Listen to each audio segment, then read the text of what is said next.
tourists last year. A record. 143 million. They don't get many days like this in the state of Florida. No, I think there's certain times of the year, though, which is considered maybe the rainier season. That's why when we went down to South Florida, we went on the vacation, and I was wondering, I was like, it's not as expensive as I thought it was going to be. And then I realized when we got down there that we were in the off season. Yeah. Their peak season is during the cold months here, and then when you hit June and hurricane season, that is when you get a lot of those squalls and that's why when I went to the Virgin Islands, I went during hurricane season. Oh, you did? Mm-hmm. I did. You gamble. You could see something really cool. You could absolutely. Pat loves a good natural disaster. Be devastated. What can you say? Yeah. Like the people in Mexico when they stopped selling the beer. You remember that story we did? Absolutely. No cervezas? No. You don't remember that? You were a part of the conversation, weren't you? No, it was part of the hurricanes. You don't remember? And they cut it. They cut the at the resorts. You're right. I remember that now. So you're in an all exclusive place, and they're not selling alcohol as you're trapped there. Well, when we got down there and we saw that the weather, it was going to be like 28 inches of rain in that area, and luckily we didn't get it. But I looked at my wife and I said, "We don't have to go outside." And then she looked at me and she was like, "Nah, we're going to probably need to go outside at some point." So we landed in St. Thomas. They were pulling off plywood off windows.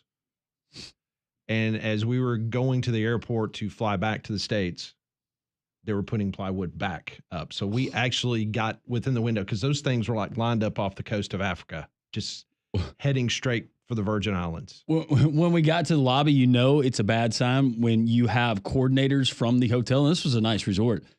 Coordinators from the hotel, and I went up and I asked, I said, "What are you guys doing?" They had like tape measures, and they said, "We're planning activities just in case the weather does." I am your cruise director. What are we going to do in here? Nice. Okay, well, that's the first 2 minutes of the show. We will not speak of the weather again, but we will talk a lot about basketball today. And I was so happy that both teams won last night. I'm talking about Alabama and Auburn because now we can go ahead and get the ramped up conversation about Saturday. Auburn took care of business in Nashville, 80-68. Auburn jumped out to a 15-0 lead, and you just were like, okay, well, this one's going to be over with pretty quick. And give Vandy credit. They fought back. They battled. They cut the lead to 2 by halftime. Auburn trailed at the 16-minute mark in the second half. But then from about 8:29 to the end of the game, Vanderbilt only made 3 field goals. 3. Denver Jones, great game, 21 points. He made 5 3-pointers. But to me, Chaney Johnson, that stretch where I think was at 9 straight points. It was 9 straight. It was just like, just give him the ball. And it didn't matter if he was doing a turnaround fadeaway, backing a guy down deep into the lane. It didn't matter. I mean, he felt it, and he was huge for them. And so when you can look at a stat line and see that Denver Jones and Chaney Johnson are the 2 top leaders of your team and not Janai Broome or Baker Mazzara, you got a feeling that Auburn's going to have a really good night, and that's what happened. Well, and you look at the trade-off, and that's why it's so important to have depth, right? Because we saw Miles Kelly in the loss to Florida. He had 22 points, but Denver Jones and Chaney Johnson, if I can remember correctly, were basically non-existent. Yeah, Denver Jones had 0 points. At 0 points. I don't even know if he attempted more than a handful of baskets in that game. So last night, Miles Kelly goes 1 of 3. I think he took maybe a total of 5 shots. He had 3 points. The interesting thing, though, and the player that you guys have noticed in the last 2 games who has been off, don't know what's going on in that head, but Chad Baker-Mazara. Something is going on with Chad Baker-Mazara. Maybe it's just a 2-game skid. Well, Bruce Pearl said he's banged up, and I mean, he got hurt in the Florida game. But, 0 points in almost 30 minutes last night. I'm talking about from a mental standpoint, and I save the jokes. Okay. Yeah, save the jokes. Oh, he'll be ready Saturday. He will absolutely love the environment in the airplane. What did Don call it? The airplane hangar. Yeah. Airplane hangar. Mm-hmm. Okay. Yeah. They'll be ready for that. So Auburn gets the win 80-68. Here's Bruce Pearl after the game last night that you heard right here on Jocks 94.5. It's a long season. It's a grind. And I think that we've lost a little bit of that edge. We got to try to get that edge back a little bit. took good care of the ball. They turned you over 15 times. We only turned it over 8, only 2 in the second half. Denver was brilliant in the first half, carrying us. Great bounce-back game after the Florida game where he didn't shoot it very well. He's a scorer, and even though he's handling the ball, he needs to score. Chaney Johnson was rewarded as our hardest worker. He is our hardest worker. All those moves down there at the basket, nobody is in the gym more than Chaney Johnson working on those moves, perfecting those moves. And he obviously had an advantage on the inside and took full advantage, 9 for 10. That's hard to do. So, I think overall it was a good effort and a great win. It was a great win for Auburn, big time, 80-68 against a very good Vanderbilt team who had won some top 10 games inside that building. So that was huge. That's a quad win, number 13 for Auburn. Tigers remain perfect on the road in league play. They're 6-0 in 3 SEC road games remaining. They got Alabama, Kentucky, and Texas A&M on the road for Auburn. He was asked after the game, Bruce Pearl, about the Florida loss and how his team was able to bounce back. Take a listen to what he said. I thought Florida was better. Now, we may see them again down the road, but that's a Final Four team. So I don't think it was like, well, I even had some, well, I'm glad we got that loss out of the way now. Like, what are you talking about? Have you seen our schedule? Like, believe me, tonight, you guys wouldn't have been shocked if we lost tonight, would you have? No. That's a good team. And the season it is a grind. It's a grind.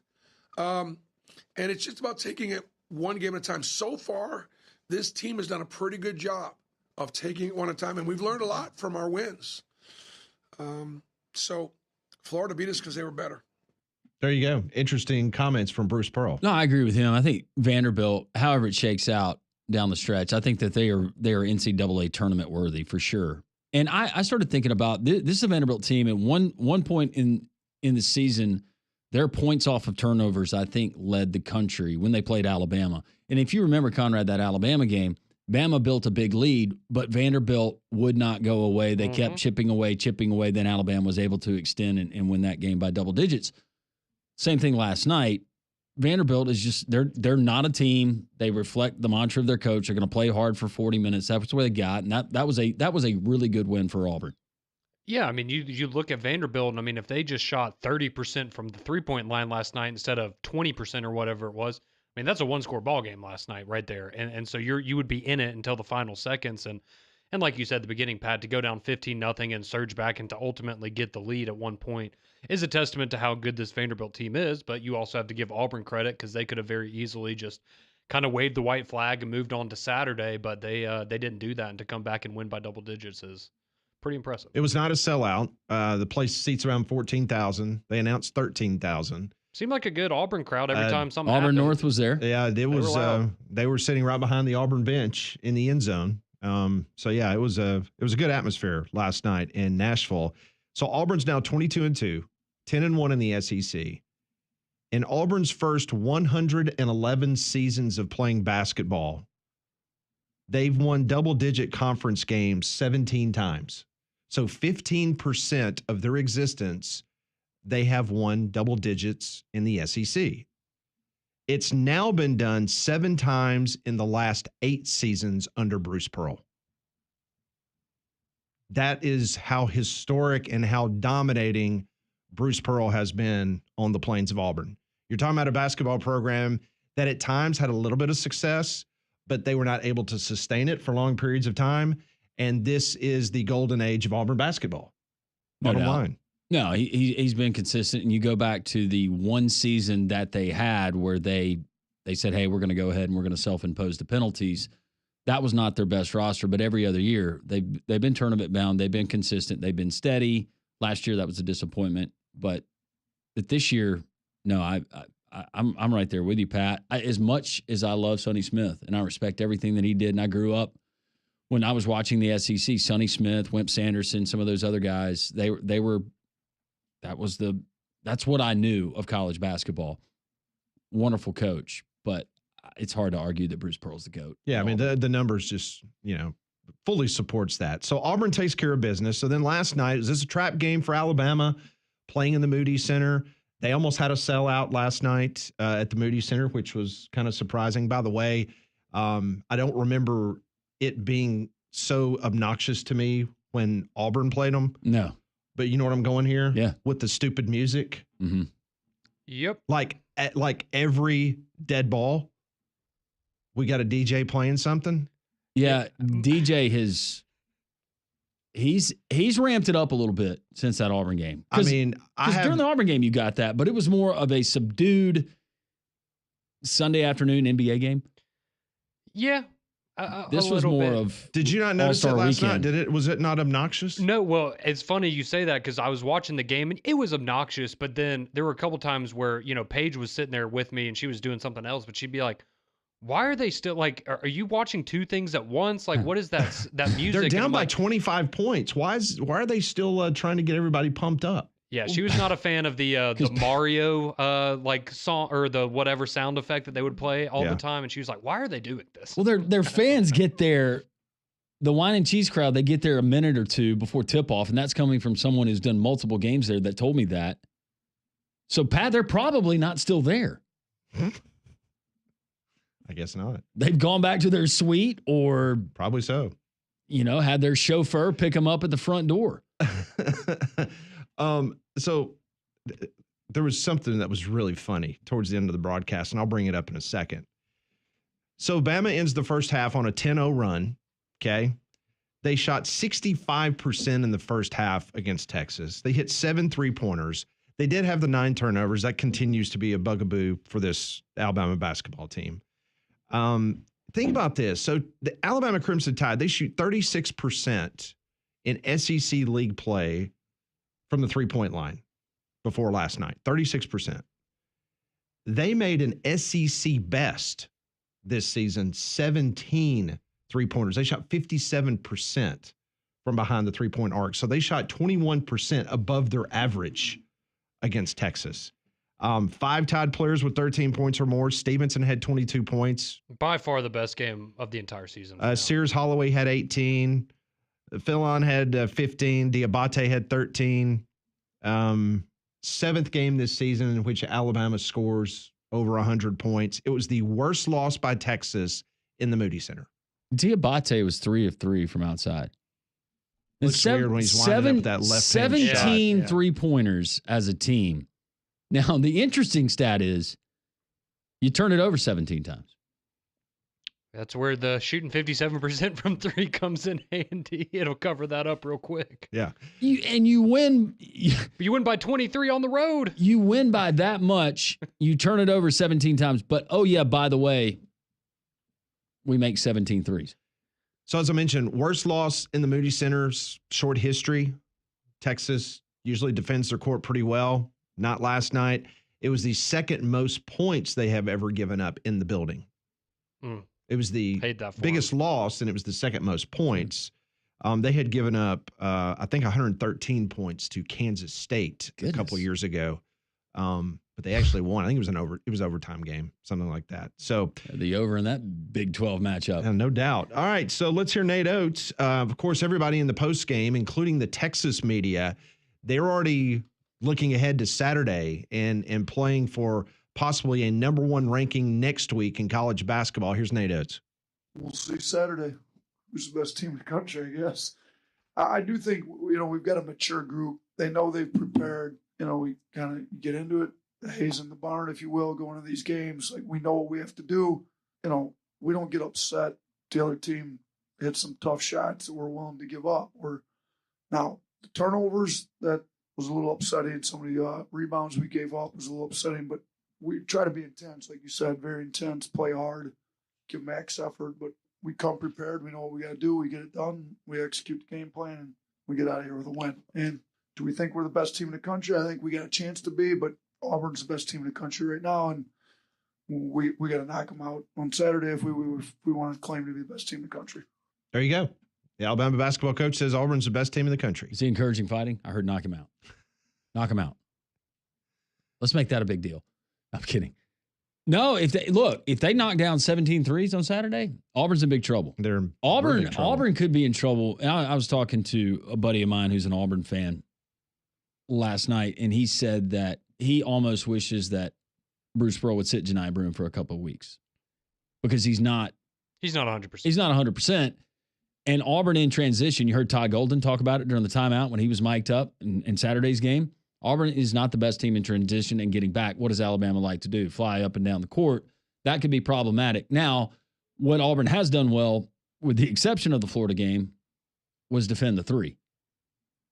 A great example was last night, a Vanderbilt team going 3 of 17 at home. They're going to have to take away the three. There's no way that Auburn can survive if Alabama's hitting 10, 11 threes on Saturday. No, I think it's going to come down to turnovers, a lot of it, because Auburn's certainly a better team defensively than Alabama, and if they're able to create those turnovers, yes, if Alabama shoots 60% from three again, they're going to win, but I don't think any of us are banking on that 2 games in a row. Well, I mean, you could tell that Nate Oats, he wants to play better half-court defense, but he also understands that if he wants his players to put a shot up every 8 seconds, that there's going to have to be a part of the game. Yes. And so his philosophy is almost like the Colorado Rockies in baseball. We're not going to go out and spend a lot of money on pitching because we think that we can outscore you in our home ballpark. And the numbers in their home ballpark prove that they're right. Now, when they go on the road, they stink. Well, for Alabama, it's all about getting a shot up every 8 seconds. And when it is going like it did last night, I don't know if there's anybody in the country that can beat them. But when you do get into that slow type of half-court game, I know they have bigs down low. You like Auburn. If that's the game that you're going to play, I personally like Auburn in that type of contest than I do Alabama. Yeah, if Alabama has to hold the ball for more than 8 to 10 seconds in a possession, all bets are off. And Mark Sears is is dribbling the ball way too much. I mean, him getting a 5-second call in the lane and just you got to distribute the ball and get rid of it. Hope his mom didn't hear me say that because I don't want her like going on social media. She's already on Facebook. Alabama needs a performance like they had last night on Saturday. Auburn would need a performance like they had against Purdue. Yeah, at Legacy Arena. You're right. The funny thing that I heard last night during the broadcast, did you hear it? Did you hear Carl Ravitch? Oh, I thought we were talking about the lovely Kick 6 reminder that they aired during the Alabama game. I'm so glad you're getting to this. Did you hear him? Mm-hmm. I was like, this can't be happening. Seriously. They have taken the bait of Miller. Miller. I know what you're talking about. Is it Archie or Sean that said it? It was Archie. Archie Miller. Let's give the Wright Miller brother credit for this comment. At Rhode Island a couple of weeks ago when he said, well, somebody said the SEC is the best basketball league in America. Well, since league play, they're 500. Yeah. You got to have a winner, got to have a loser in every game in SEC play. So guess what? Yeah, it's going to be 500. Carl Ravitch. Come on, Ravi. Last night quoted the league is now 82 and 82. And then he goes into this diatribe about why they're 82 and 82. See, I thought it was tongue in cheek. And then when he kept going, it was like, oh no. Oh no, here we go. I was like, well, are you serious? I love it. It's the stat that keeps on giving. I mean, I know it's a 103 to 80 game and you're looking to kind of fill time, but I didn't think that you would go that route. Oh, Pat, some people forget that we no longer have ties in college basketball. I've got the grades to prove it that I don't think we ever did. That I was not the greatest mathematician. I got by. But my goodness. I mean, I'm sitting there I'd have been more impressed if he'd have spit out that's 164 total games. See, I just want somebody to respond and go, okay, so what is the Big 12's overall conference record? Or something along those lines, and then maybe someone will piece together, oh, wait, I mean, I'm glad have a interestingly enough, the Big 12 is 86 and 86. I mean, I rewound it, and I was like, really? And then I saw Nick Kelly, our good buddy, he tweeted it. He did, yeah. And he was like, what? I just all because of one Alabama student trying to taking troll the rat everyone poison. on social media. Here we are. Alabama, I mean, the SEC will not have 4 number 1 seeds because they're 500 in league play. SEC's overrated. It's like, yeah. Okay. That's what makes it so great, though, because if you don't think about it, it sounds like a great stat. And then you think about it for 5 seconds and you're like, oh, no, never mind. It rolls off your tongue. And but you want to talk about the parity in this league. Look at this overall record. 82 and 82. I mean, I don't think I've ever seen anything like that, Bob. No, it's crazy. How many times across, sports bars has that been brought up as a friend? Like, oh, I got you guys a hell of a stat. And then their buddies are just looking at them like, you moron. Yeah. Well, it depends on how many you've had. Well, that's true. They're, oh my God, you're right. Mind blowing. Get over here. I was going to give him the benefit of the doubt, but he kept on. Yeah. Like he was giving a reason why those teams were 82 and 82. And I'm like, oh my goodness, what are we doing? Okay. Well, the stage is set. We will have College World Series will be here soon. I was about to say baseball's almost here, Carl. It's Didn't he have was it the last College World Series where he had the goof on the wrong team that hit the home run? Yeah, he had a bad home run call. Oh yeah. I remember that. I shouldn't have brought that up. Yeah. Be good, Rabbi.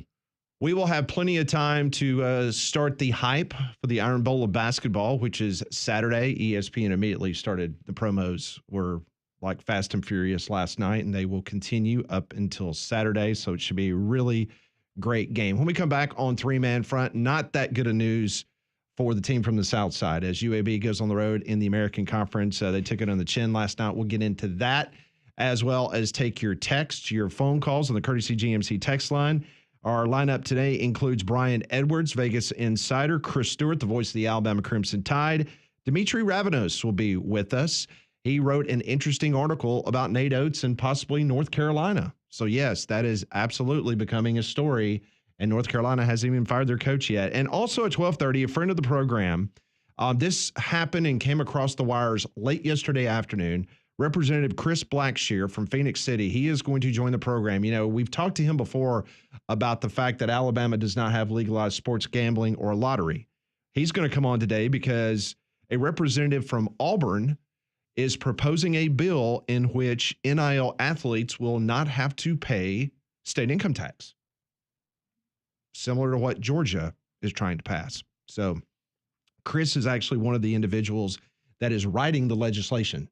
So he will be with us at 12:30 to give us the 411 on what's going on, and I'm sure I will have to ask him about sports gambling. If you don't, I'm going to. It's mandated. Actually, I think we both probably will. But yeah, how about that, Alabama fans? Your Auburn brethren trying to help you out. Yep. How about that? There you go. I'm still on my soapbox about that. You are too. I know. Y'all are just making it all about yourselves again. That's right. That's right. We're being selfish. It's the Wednesday edition of Three Man Front. This is Jocks 94.5.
It's 10:26, Jocks 94.5. Plenty of basketball talk today. We will get into some Vegas odds and maybe some bets for tonight and the weekend coming up with Brian Edwards at 10:45. You know, this heavy rain is going to leave a lot of people with some downed trees and limbs at your house, and that's where Golston Tree Service can help you right now. If you do have something that falls overnight or while you're at work, whatever the case may be, they have 24-hour emergency storm work at Golston Tree Service, 205-337-4018.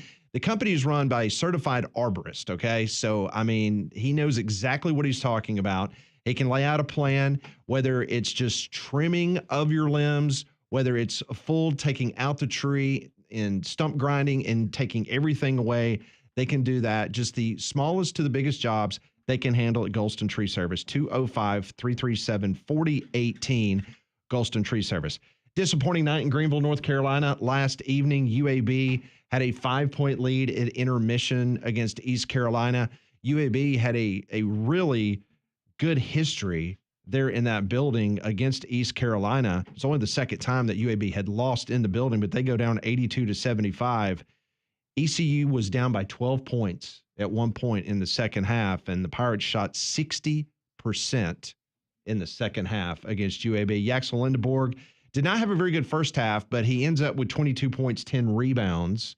Blazers now 15-9, 8-3 in the American versus South Florida on Sunday. Yeah, Yax and Chris Coleman, they both go for double-doubles, and first time that's happened in a while. UAB was actually pretty good from outside the arc in the first half, but cooled off. But, Pat, you just said it. It was a couple of runs during that game, but especially in the second half where East Carolina goes on a big run. UAB was just unable to get stops. That's a game that Blazers should have had that one. That was one that you were counting on. So hopefully you right the ship. You get it done in the Bartow Classic on Sunday versus South Florida at 3. You still got Rice on the road, and Rice is one of those funny, tricky teams. You got Memphis that's coming to Bartow in a couple of weeks. I say this with all due respect, but you still won there because Memphis is considered to be the best team in the American Conference, but you still got Tulane. You got some tough games. None of them are gimmies. Hopefully they get it right, but, man, defense, got to get stops. Very disappointing last night for UAB because as that top half of the American, just like we talk about in the SEC, you want to be one of the top 4 teams once you get to the conference tournament so you can not have to play 5 days in a row to get a conference championship.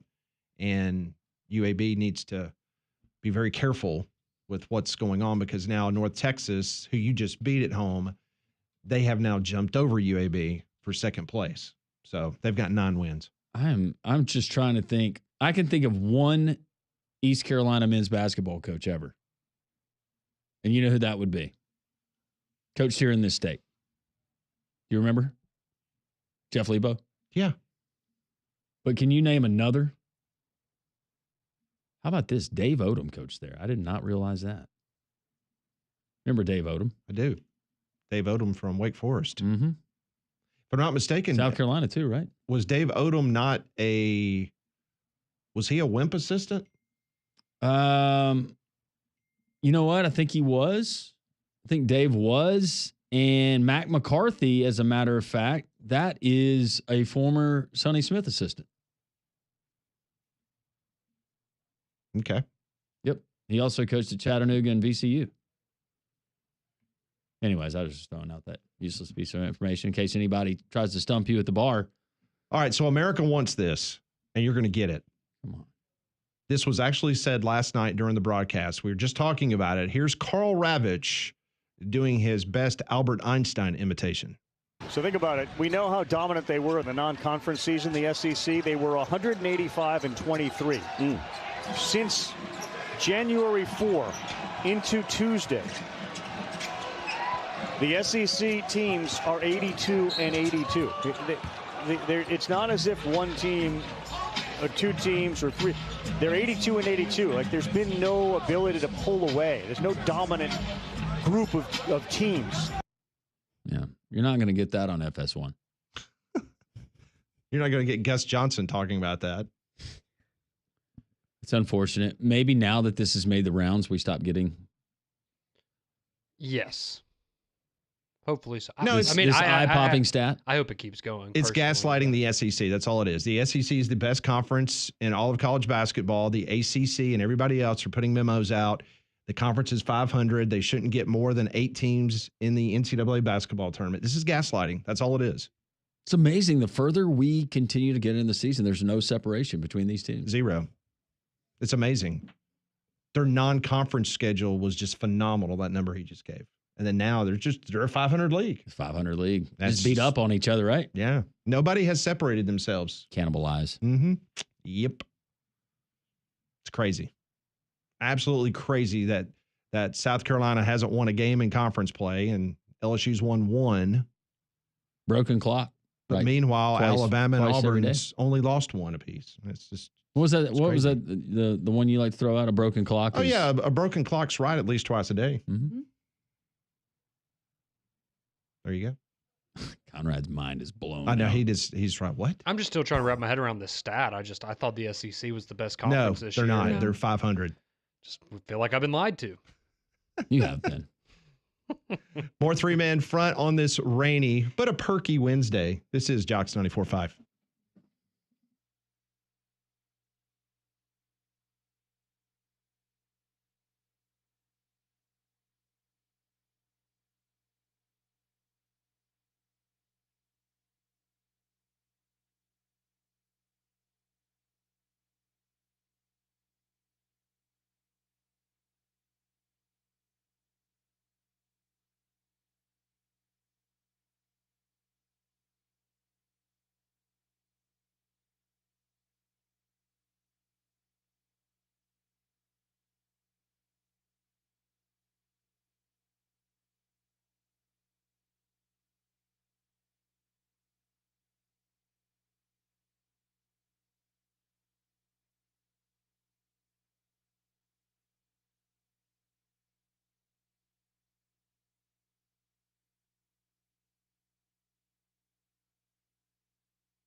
Ten 10:35, 3-man front on a Wednesday. Actually, hard to believe it's Wednesday. Seemed like the Super Bowl was just last night. SEC basketball last night. Alabama, big winner on the road in Austin, Texas. Auburn, a nice win in Nashville. That sets up the IBOB, the Iron Bowl of basketball, coming up 3 o'clock from Coleman Coliseum on Saturday. And Pat passing along the news that the latest projection, Conrad has Auburn winning the game in the airplane hangar, 88-86. Yeah, that would be a heck of a basketball game, and we'll talk with Brian Edwards here in about 10 minutes and get his thoughts on the game. I think Alabama's slight favorite, not a big surprise, but it's going to be a good one. Well, we're currently in the middle of flu season, so make your home healthier with Trane's Clean Effects Home Air Cleaner. It removes up to 99.9% of airborne particles, including those that cause virus, is 100 times more effective than standard air filters and 8 times more effective than HEPA room filters. So go find a dealer near you at Trane.com. God, that microphone with your voice in it, you sound a little bit. You sound a little bit more really important here. You feel a little more grown up. I do, and I'm wearing Pat's headphones because mine are broken and I can't hear myself talk. How are Pat's headphones? They're very nice. Very expensive. Any ear hair? They're on the. No. You didn't check, did you? You just threw them on. Mm-hmm. That's what the kids do. By the way, a compliment to Conrad. Last night, so we had our league bowling, and we had a guy that I bowled with before, but he said, man, every time I see you, I think of Conrad Van Order. I was like, what? Oh, we just look so alike. What are you talking about? He said, no, we actually went to high school together. Conrad is a super nice guy, and he was our class president. Were you really? I was, yeah. I didn't know that. Yeah, people used to like me. Oh. I have so many questions for you. Academic scholarship. Yeah. Class president. Mm-hmm. Survived a cave traumatic cave fall. Mm-hmm. And here I am every day. Weird habits in the shower, but everybody's got their socks. Everybody has their quirks. I have socks on today and closed-toe shoes because it's raining. Wow. I'm an enigma. You're amazed. Yeah. Yeah. The further we get into the book that is Conrad Van Order, the more intriguing you are. Yeah, we're working on a sequel to the Aaron Rodgers Enigma documentary. It's going to be based on me loosely, so I'll pass more information along as that comes across. But no, it was very cool when you you sent me a picture last night, and he's a super nice guy, Jacob, and haven't seen him in a while or talked to him. So he's I'm a really glad good to know bowler too. Really? Yeah. Well, there you go. I'm glad that benefited y'all. Yeah, he's a super nice guy. Did it go well last night for y'all? Yeah, it was all right. We picked up 3 points. Okay. How'd you bowl? My best game was my first game. Okay. Tapered off a little bit in the second, and in the third, it was robbery. That's all right. You just kept leaving that 10 pin. Hmm. That's fine. Text line is open 205-834-9450. A lot of reaction to last night, and this one rolling in. John Mack, who's a fighting Texas Aggie fan, he reminds us that Texas University was handed the easiest schedule in the SEC, and they have the easiest schedule again next year. You think that happened by chance? Believe me, I've watched this for years. I just love that John Mack woke up this morning and was immediately angry about the Texas football schedule in February. That's a true hater right there. I thought it was going to tie into Texas basketball because their basketball schedule started off and it was brutal. Mm-hmm. Yeah. Yeah. No, them and Oklahoma both had a tough stretch to start off, but I respect that, John Mack. That's real hater stuff right there. Robert texting in and saying the SEC went 21-8 against AP top 25 non-conference teams. That's a big stat. Carl Ravitch is more of a baseball man. Glad Dan Schulman is calling Saturday's game. Thank you, Robert, for the text. Yeah, but like you said, now that it was on a pretty prominent broadcast on ESPN, I feel like maybe that. Do we just need like a media-wide email to go out, an email blast of, hey, no one mentioned this stat anymore because it's going to make you look dumb. It's funny though. I kind of hope it keeps going. I do too. Like I hope we're in a Final Four game with an SEC team and they bring they started off the year really strong, but they kind of tapered off in conference play. The whole conference was only 500, but wow, the SEC, they've really come alive here in March. You know what else is crazy? At the end of a game, you go to the team stats and look at time of possession. If you combine the two, it equals 40 minutes. The amount of time. No way. Do it next time. It's weird. It's too much math. That's crazy. We're going to call this guy because he started sending us screenshots of his betting slips. We're going to call this guy Parlay Pete. Ooh, Last night, like that. not so much. Oh. He lost $19 overall. What was his parlay? He had the Knicks -1. He won that one. Iowa State -6. Yes. Tennessee lost that one. Which this is the guy that had the 19 parlay. Yes. Okay. He had Florida +1. That was a win. Auburn -7 a win. Alabama -2 a win. Arizona -1.5 a loss, and then Michigan State. Yeah. Ooh, that was a bad loss to IU. Yeah. That wasn't pretty. He lost that one and a couple more. So Parlay Pete, thank you. That just means you got to tighten up today. Get back up on that horse. Right? That's the way I was It's the only way raised. you're going to make those $19 back. Please be smart. Michael texts in and says, I can't believe that when SEC teams play against other SEC teams, that one SEC team wins and one SEC team loses. Yeah, you brought It's it up. happened 82 times on each account. Mhm. I think next year we need to put in just tie. Let everybody tie. Yeah. Right? If you get to that point in the game, just have it where everybody's a tie, and so we'll be 0-0 and 180 or whatever at the end of the year.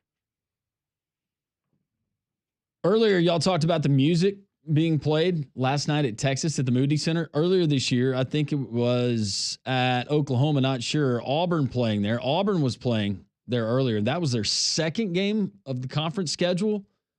Because remember, I brought it up because it really stood out because Moody Center was it was like a funeral home. I was about to say the crowd isn't, and I think that's part of it too, is maybe at other arenas it gets drowned out by the crowd noise, but when you don't have that, yeah. But it continues with the text saying, listening to it on the radio, I've never heard such loud, stupid, fool, garbage music in my life.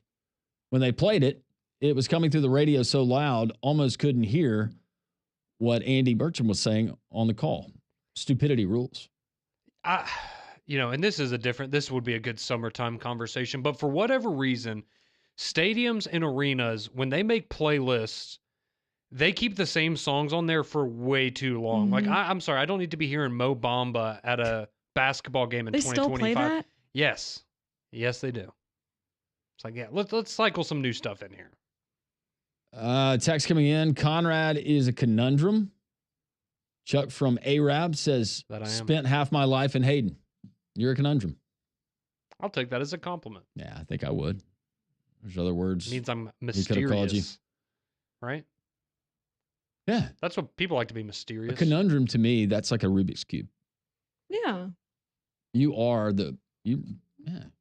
like a jigsaw puzzle. Well, I don't know how to solve a Rubik's Cube, so I guess I don't know how to solve don't either. myself. Neither do I. How about that guy on the broadcast? Was it at the Auburn game, the student that could, Oh, and he was doing it? Oh, yeah. have you seen the kid that can juggle 3 Rubik's Cubes and while he's juggling, solve them? Like every time he catches it, he flips it. No, but I don't like That's that guy. crazy. It's wild. You think he's really good at beer pong, or that's his only trick? No, that's That's it. got to be it. That's something you dedicated your entire life to. You can't convince me otherwise. No. Michael says, do we have to refer to Conrad as Mr. President now? Out of respect. I was about to say, actually, that What has year a were you nice class ring to it. president in Hayden? 2014. 2014. Good year. Got a lot of good things done. Who did you pick as your VP? Who was it? I don't know. Everyone got voted. Oh, okay. Like, So you didn't the get to student pick. body voted You on didn't that. pick your own cabinet. No, I did not. I did not. You didn't have a spokesperson. In the No, press and conference. if I remember correctly, I mean, it was cool. Like, it looked good on a resume, but I don't think I even did anything. I tried to get everyone, all the seniors, parking spots, like closest to the door. That was what I ran. Like your That was my initiative. campaign. Yeah. And then the president, the principal let me know that wasn't realistic. So I got elected for You nothing. still won, though. That's right. a Make false suggestion. promises. We have Pat Ponners. We have Molly Marinates. We also have Conrad Contemplates, but Conrad's Conundrums could be a new segment I like we're having that. on the show. It's good. Anytime I have an obstacle in my life or something, I'll just bring it up and No, it's we'll sort through it together. I think just a mental exercise that we can participate with our listeners and try to figure stuff out. Like a riddle, something fun like that. I'll say there's some dark things in my mind, so we have to clear a path, You don't want the wrong thing, the wrong Filter it out. conundrum. Yeah. Yeah, don't want the wrong conundrum coming out. All right, Brian Edwards, what's he going to tell us about the big matchup coming up in Tuscaloosa between Auburn and Alabama on Saturday? We'll find out how Vegas fared on the betting side of things for the Super Bowl. All of that and more. Our resident handicapper, Brian Edwards, next on 3 Man Front.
10:49, 3-man front here on this Wednesday. Don't laugh, Molly. That was a practice run. Helps if you turn it on. Yeah. Landrum, Conrad, Molly, and our resident Vegas handicapper, Ryan Edwards, joining us. All of our guests join us on the Buyers Ride Hotline. Mr. Edwards, how are you on this Wednesday? I'm doing great, guys. How are y'all? We're doing wonderful. Congratulations. Not that it should come as any surprise. Your main play, though, in the Super Bowl was the over, and maybe you were sweating it a little bit. How did that go for the thought process of Ryan Edwards, as it looked like the Eagles were just going to shut out the Chiefs, and we were not going to get some of those late points that we got on Sunday night? I was definitely sweating it big time.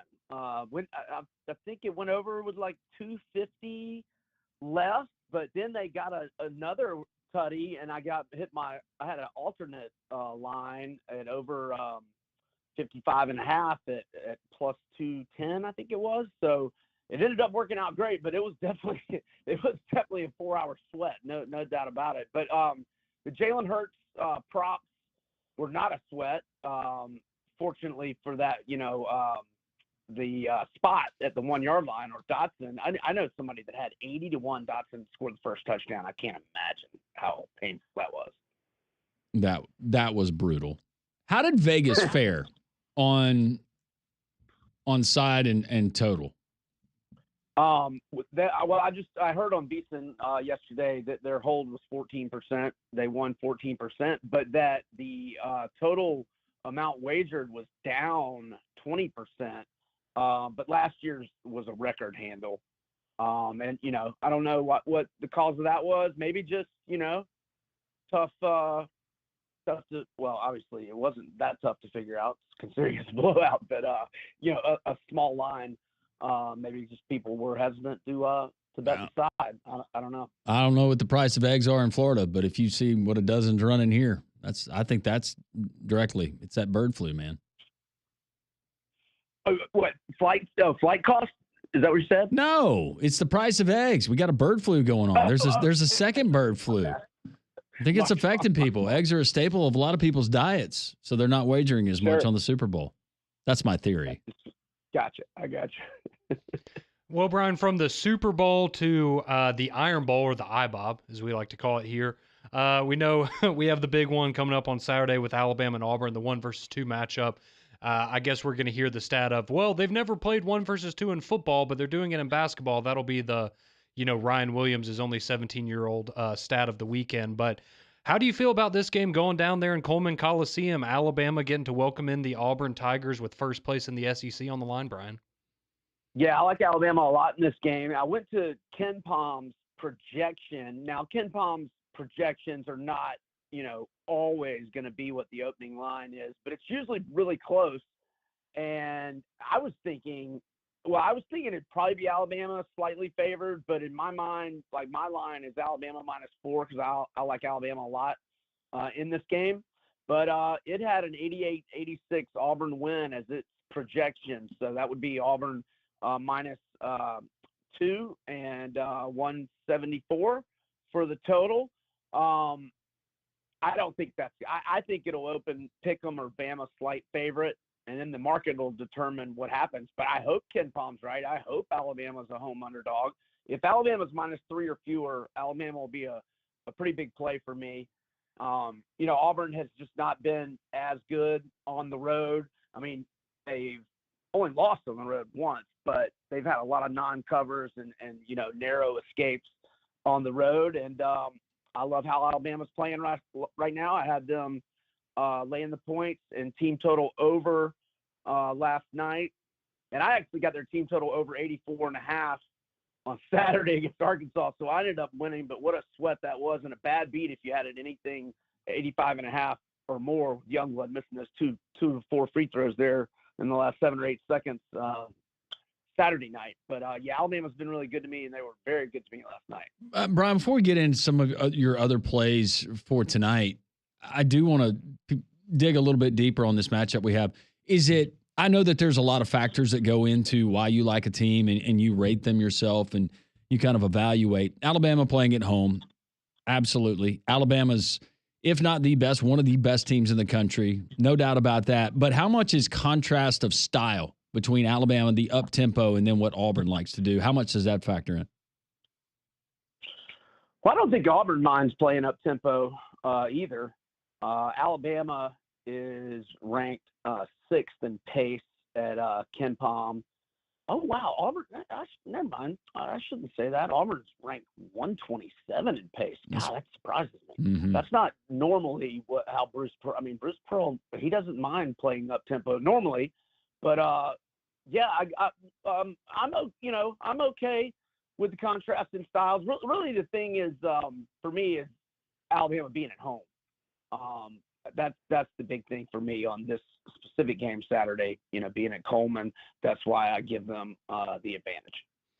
All right, Brian, sticking here in the SEC tonight, you got 3 games going on, but the late game, you're going to have Arkansas welcoming in LSU. Arkansas right now, depending on where you look, seems to be floating around that first 4 out of the NCAA tournament. So a win tonight over LSU would certainly help them out in their quest to make the NCAA tournament. So how do you feel about that game tonight as the Razorbacks are welcoming in LSU there to Bud Walton?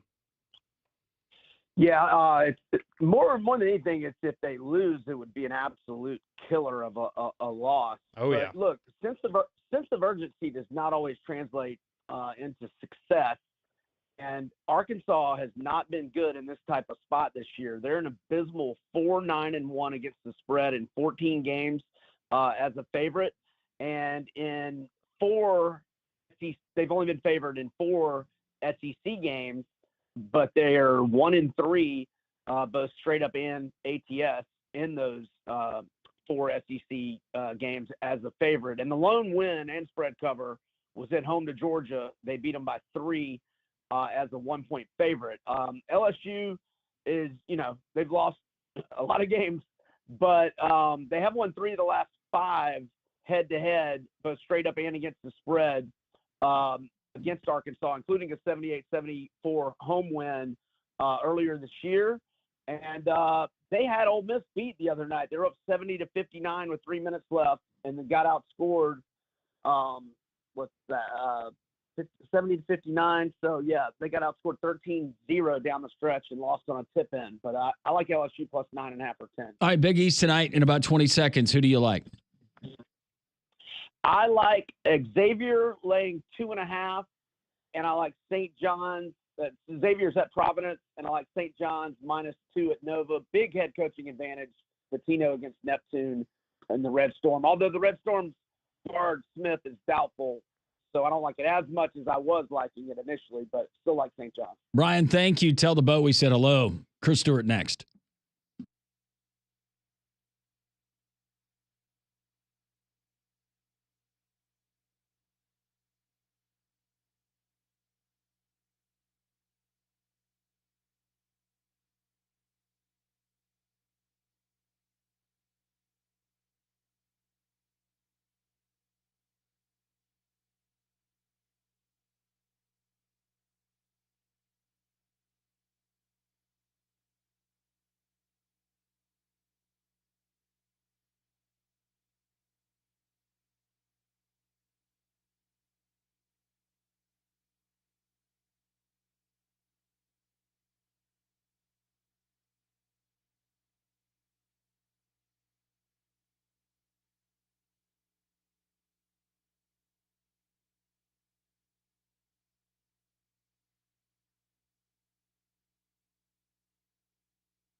11 o'clock. Welcome back in the midweek edition of Three Man Front. Landrum, Conrad, Molly, and Pat. Hope everyone's doing well. We'll get back to your text on the Jocks text line, 205-834-9450. Recapping a night of basketball in the SEC. Auburn a winner on the road in Nashville in Memorial.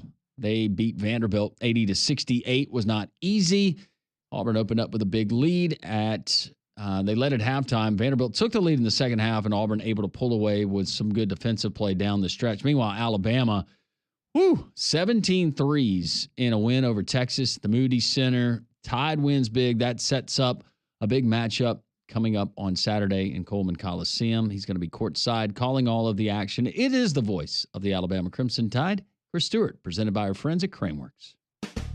Lift it, load it, grade it, grind it, move it, haul it, rig it, dig it, Craneworks, Rentalworks, yeah! The big dog's got it. Crimson Tide Network's Chris Stewart on Three Man Front is brought to you by Craneworks. Lift it, buy it, rent it. The big dog's got it. And now, Chris Stewart. And Chris joins us as all of our guests do on the Buyer's Right Hotline. Chris, I hope you're doing well. My man, I'm good. I'm worn out, but I'm good. I bet you are. Well, at least last night when Alabama was running away with that game, we had the Moody Center. We're getting a lot of comments, and we talked about it before last night's game. But the music, is that a DJ that is spinning all of those great hits?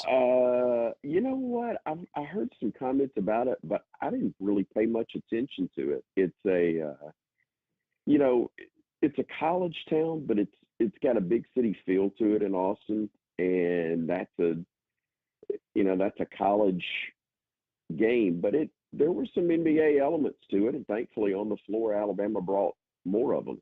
But yeah, they do a lot of stuff with the music, and I think was that Pac-Man, the Pac-Man sound, or was that?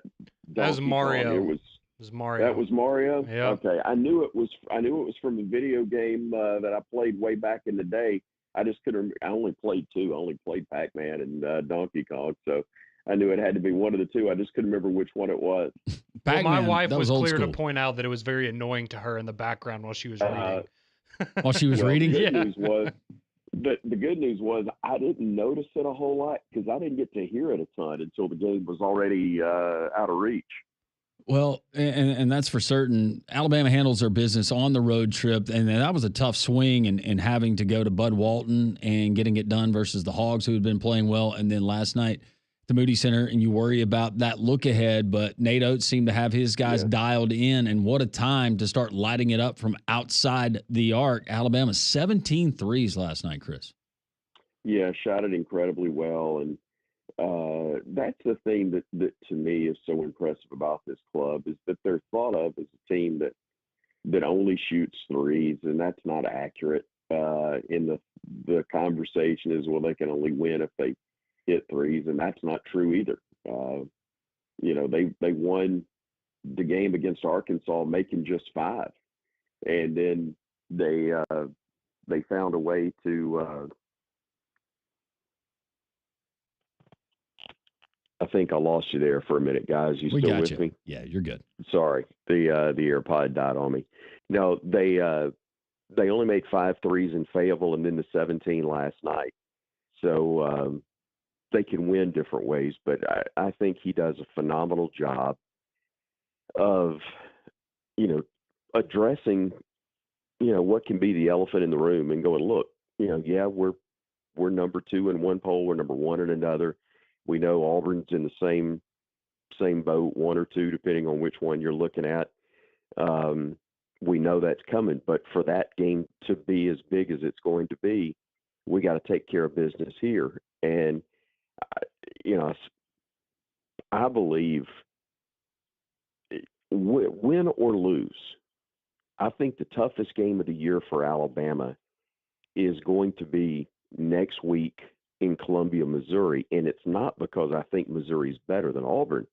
I think win or lose, getting yourself back in the right mindset, going to Columbia against a really good team, what's going to be a packed house as well, is going to be a tough assignment. it's not going to take anything to be up and excited to play this game Saturday. Both teams will be ready to go. I'll be shocked if it's not a great ball game, the first of what, frankly, could be 4 meetings this year between the two clubs. Each one carrying more weight each time they play. But I think this is it's going to be a great ball game, but maybe the key in it is the one that's not overhyped, if that's even the correct phrasing, because Alabama struggled taking care of the basketball at times. And in a game like this, when you are as pumped and as excited as you are, they want to play fast, but they also want to be efficient. And, scored as many points as they did last night, over 100 again, with all the buckets made, but still with 17 turnovers in the contest. So you got to find a way to clean that up against a much better Auburn team that's going to defend you even tougher than Texas and Arkansas did. Chris, I wanted to ask you about Jaron Stevenson. He led the way for the Tide last Yeah. night with 22 points, and certainly the best game that he's had this season, at least in my opinion. And this was a guy that, had a big role down the stretch last year, came up big in March Madness. For a while, I believe, was considering potentially, kind of dipping his feet into the NBA draft waters. He comes back. He struggled offensively, defensively still been a presence, but offensively just hasn't been the same player this year. And then last night, it seems like it started to all kind of come together for him. So how big was last night for Jaron Stevenson, and how important is it for this Alabama team to get him going a little more offensively? Well, it was huge. For one thing, I think it validates the confidence that Nate has shown in him to keep him in the starting lineup. And the reality is, you could start any combination that you want to of the players that play. Excuse me. This is such a deep, such a loaded, talented roster. They all factor in. They all contribute in a huge way. And again, you could play any of the 5, start any of the 5, but with Jaron, it gives you really a third big who's 6'10", third guy over 6'10", and as we saw last night, can do a lot of things like a guard. He defended Trey Johnson primarily, and even though Johnson got his points, it wasn't a factor. It wasn't enough of a factor in that ball game. And a big reason why is the team defense that was played.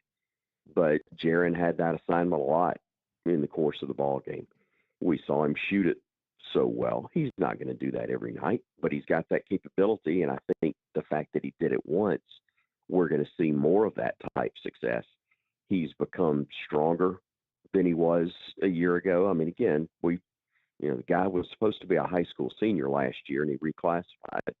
So he's still a young sophomore there at Alabama, but he's so much more physical and more mature than he was a season ago, and with a better understanding of what's expected of him.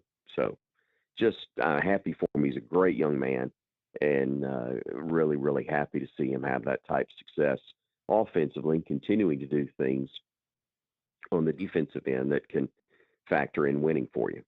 Chris Stewart, voice of the Alabama Crimson Tide, joining us courtesy of Craneworks, joining us on the Buyers Right Hotline as we get ready for the IBOB, as some people call it, the Iron Bowl of basketball, Coleman Coliseum on Saturday afternoon, and it's going to be an electric atmosphere with game day and all of that, and ticket prices soaring. When you look at this matchup, though, now that you've digested the Texas win, you look at the matchup. How is it? Is it simple in saying Alabama does this and this, they win? Alabama takes away this from Auburn, they win? Or is it more complex than that when you look at this matchup?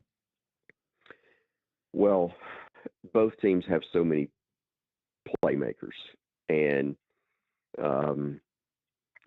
it's obvious Janai Broome is the most dangerous threat on that team, but there's so much more than just him, and you can limit him, and he's such an unselfish player that he's going to get everybody involved, and he's a tough matchup. Bama's going to have to do it collectively to limit him first and foremost. But I really believe that it'll be Alabama's ability or inability to take care of the basketball and to match the physicality of Auburn that will determine the winning and losing. Shots are going to fall or they won't fall. I would say physicality or rebounding falls under that physicality category because you're going to have to battle for loose balls. You're going to have to battle for rebounds on both ends. So if they can match the physicality that Auburn's going to bring, and if they can handle the pressure you're going to get from Auburn and protect the basketball at a better clip than we have seen in a couple of games recently, then I think their chances go way up. Obviously, shooting it at a high clip will help things, but I think the rebounding and the ability to protect the basketball will be as much of a factor as anything else. Talking with Chris Stewart, voice of the Alabama Crimson Tide here on Three Man Front, courtesy of our friends over there at Craneworks. So, Chris, you brought up turnovers multiple times, and I mean, anybody that's watched Alabama this year, I think it's very clear that is their Achilles heel at times. But at this point in the season, I know last night you look and you go, man, you turn the ball over 17 times, but you shoot it so well, you still score over 100. You can kind of live with that. But at this point in the season, is there a way that you think Alabama can improve on that? Or you just kind of are who you are at this point in the year? Or is it just, a byproduct of how quickly they play? You're just going to have to live with more turnovers than the average team, because we know that's a big frustration for Nate Oats. So is this something that you think can get better as we approach the postseason? I absolutely believe it can get better. Again, we tend to forget it because, and I say I'm as guilty as anybody, and I see them every night. But this is a team that has so many new faces from last year. Yes, you've got Stevenson back and Sears back and Grant Nelson back, and but another key piece you were expecting to be back and helping you, Latrell Reitzel, has been out for a long time and will be for the rest of the year with that Achilles injury. Mo Diabate's back. He's an infinitely better, more complete player than he was, but virtually everybody else is brand new. And they're playing major minutes, key minutes. They've got key roles. And I still think they're learning how to play the game together. And there's absolutely room for improvement in that regard. And I think you'll see it. I think there is an element to you are who you are, but in most cases, but this is a year and a situation where I don't know that that's the case. I still think Alabama's best basketball is ahead of them, which hopefully would be factual. And if so, I would imagine would be pretty scary for a lot of teams down the stretch. But man, there's nobody afraid of anybody in the SEC because everybody can play. Even South Carolina sitting there as a winless team coming into the week has been in most of their games. Not everyone, but most of their games. I think of their first 7 losses, 5 were by 5 points or less. So there truly is no off night within the league. Chris, with the anticipation, just knowing these two teams and their path this season, and everyone circling this first matchup at Coleman Coliseum, now you've got 1 versus 2. However, you're looking at the polls, which I think is really neat. But the anticipation of, and you've called a lot of basketball in that building, but the matchup, what we're going to get, what it means to fans in this state, the particular schools, the rivalry. Do you believe that this is going to be an historic afternoon, early evening there as far as the electricity inside of that building? Yes, and I think it's the first of 2 that will be very, very similar. I'll be surprised if the league championship doesn't come down to the final weekend. And that's why this game is so big for both teams. But it is going to be. I was not in the building the night. That was before I started doing a year before I started doing the play-by-play when Alabama beat Florida on the last second shot from Antoine Petway on the layup on the beautiful feed from Ernest Shelton. But that one won the SEC title for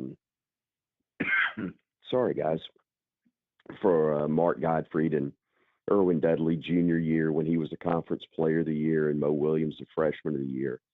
But that was an unbelievable day where Bama clinched the SEC championship, and we've had some other great ones. There have been some great Alabama-Auburn games in recent years, but with both teams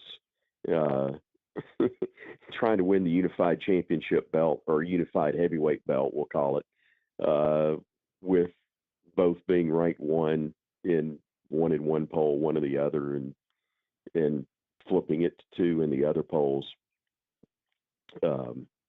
It's going to be historic. I mean, no Alabama-Auburn matchup in any sport has had 1 versus 2 before. And we've had high rankings for both teams before. We've had matchups, obviously, where one has been number one, but there has never been a matchup where there were both teams were ranked as high as they are. And I think with game day being there, and remind fans that even if you don't have tickets for the game, you can still get in free admission for game day. Doors are going to open at 8 o'clock. Show starts at 9. But you got a chance to be a part of a historic day, whether you've got tickets for the game or not. And I think the day is just going to be very, very special.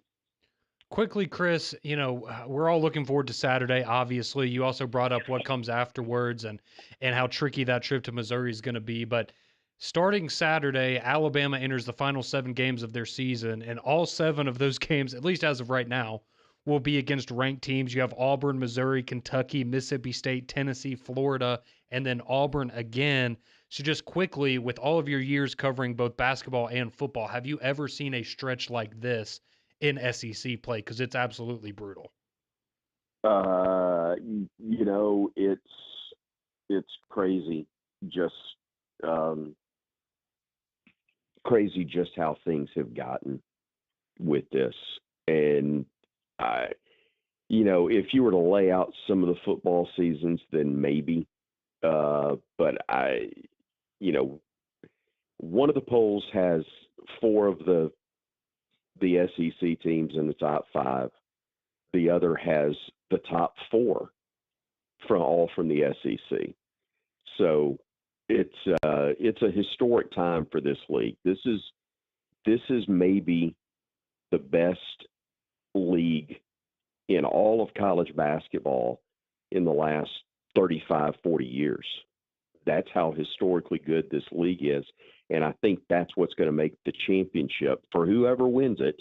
And it could be more than one team, but for whoever wins the league, this is one that'll be an all-timer. That ring is going to have even more luster to it because it will have been a championship in a great league, but a historic season in regards to the talent that's available top to bottom.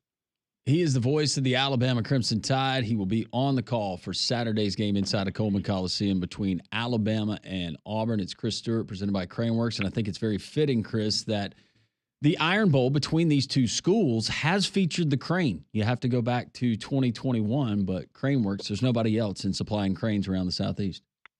I will tell you, I have not seen a Crimson Crane a single time this year from Alabama basketball. So, I don't know that there'll be that the crane will factor in, but I know the crane factors when you're talking about the most trusted name for crane and equipment rental in the Southeast for over 30 years. Crane works with a fleet of cranes ranging from 2.5 to 500 tons. Crane Works also offering trained and certified operators trying to make sure the job is done right. That's what they do with locations in Birmingham, Nashville, Mobile, and now Huntsville. You can find out more. Go to craneworks.com. I've been sitting on that one for a while, Chris. That was well done. Thank you. That was well done. I hope Crane Works is in Crimson. But, again, they've been loyal to the folks in orange and blue as well as crimson for a long, long time, and all the other school colors in between. No doubt. Chris, have a great call. Know you will on Saturday. Enjoy it. It's going to be a fun environment. I'll be watching on the TV, and I'm sure I will see you working diligently and perfecting your craft as you always do. Thank you so much. Thank you, man. Appreciate you. Chris Stewart, voice of the Alabama Crimson Tide. Woo. And you think those tickets are high to sit in the seats or the nosebleeds. What would you give to be courtside? I think I saw yesterday, I want to say it was like $2,000 courtside. And so based on what we learned about the standing room only in Neville, that's a steal. If you can get on the court for $2,000 at Coleman. I don't know why it is, but especially at Alabama when I'm watching a game at Coleman, I find myself paying a lot of attention to the people sitting in the chairs on the floor. Absolutely. Like, golly, that guy's he's getting up again. Watch the game. That's a great seat. I was about to say, it is a great seat. Got a lot of alums sitting there. That's the Spike Lee seat. That's right. That's right. Get a little mouthy, get a little chippy. Mind your manners down there. Chris Stewart, presented by Craneworks, on the Buyers Right hotline for all your insurance, financial, and HR needs. It's Buyers Right Insurance, a Higginbotham partner. Kind of peel away what Chris had to tell us. Some news from the NCAA, and could we see the Diego Pavia rule come into effect in a multitude of sports? That's next on Three Man Front.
11:25, great visit with Chris Stewart, courtesy of Craneworks. If you missed it, as he recapped last night's win inside the Moody Center in Austin, Texas, 103-80, Alabama 17 threes, and then he previewed Saturday's matchup against the Auburn Tigers. You can find it there at the Three Man Front podcast at jocksfm.com. Well, let me tell you about my friends at Easy Hemp Co. Easy is a refreshing new beverage that's reliably microdosed with 3 milligrams of D9 THC and 3 milligrams of CBD per serving. It's also non-alcoholic and free of any added sugar, so you're not going to have to worry about feeling drowsy, any of those hangover effects the next day. None of that to worry about. Easy Hemp Co. is also based right here in Birmingham, and if you're looking for that social buzz that comes with no regrets, then look no further. Easy Hemp Co. is available at Piggly Wigglies across the state, or you can visit them online at easyhempco.com to have it shipped directly to you, or use their Easy Finder map to find a location nearby. Well, Diego Pavia, Vanderbilt quarterback, he sued the NCAA, and he got his way. He got an extra year of eligibility, arguing that his time spent in the junior college ranks should not go against his time at the Division I level. What's catching on in the state of Tennessee. But this time, it's not at Vanderbilt. It's at the University of Tennessee, national champions, Tony Vitello. He's got a star transfer. I say star transfer. He's a good player. He's a solid player, career 281 hitter. Mm-hmm. But it is Osuna Sanchez. Now, you call him something different. What do you call him? I think he goes by Osuna. Yeah, I was about to say, I think his legal name is Alberto Osuna. Alberto. But yeah, I think everyone just kind of goes by Osuna. But yeah, transfer from North Carolina, so obviously an impact bat, like you mentioned. About a 280 career hitter last year, 281, 14 home runs. Let's see, 50 RBIs, 56 RBIs to go with it. So a solid bat, and I think we know Tennessee doesn't need any more reinforcements, but you would certainly like to have a guy like that available. So yeah, look at Vanderbilt just opening the floodgates. He has filed this lawsuit in the district court for the Eastern District of Tennessee, and it brings up that he is trying to bring the action to enjoin the NCAA from arbitrarily enforcing certain NCAA bylaws against him that would prohibit him from playing a fourth year of Division I baseball. It goes on in the lawsuit to say that Osuna enrolled at UNC Chapel Hill in the fall of 2021. And he played baseball there at UNC spring of 2022, spring of 2023, spring of 2024. He used 3 years of his Division I eligibility while he was there at UNC. But then he decided that he wanted to get a postgraduate degree. So he went to the University of Tampa, which is a Division II team, and played there this past fall, or he was a member there last fall. He would have preferred to play a fourth year of Division I baseball, given the higher level of competition, the opportunity to increase his NIL marketability and earnings. This is just all in the lawsuit, but we wait and see. And I think it's just maybe a matter of time. Have they already ruled on this? Not that I've seen, but it's very interesting. So this is from the lawsuit. This is in the lawsuit, language in the lawsuit. It says, quote, in November 2024, Diego Pavia, the starting quarterback for Vanderbilt University, filed a complaint for injunctive relief in the Middle District of Tennessee, seeking to enjoin the NCAA from enforcing the same bylaws at issue in this case, which would have counted Pavia's year of JUCO football as a year of NCAA eligibility, leaving him with only 3 years of Division I eligibility. So while we talk about, oh, this is the Diego Pavia effect, it is literally mentioned in the lawsuit, the Diego Pavia situation, as evidence of why he should be granted another year of eligibility. We fast forward ahead, Molly, 30 years to an ESPY Awards. Tonight, in honor of a former student athlete that paved the way for so many of us in that lawsuit to get that extra year of eligibility, Diego Pavia. Woo. The Diego Pavia Courage Award.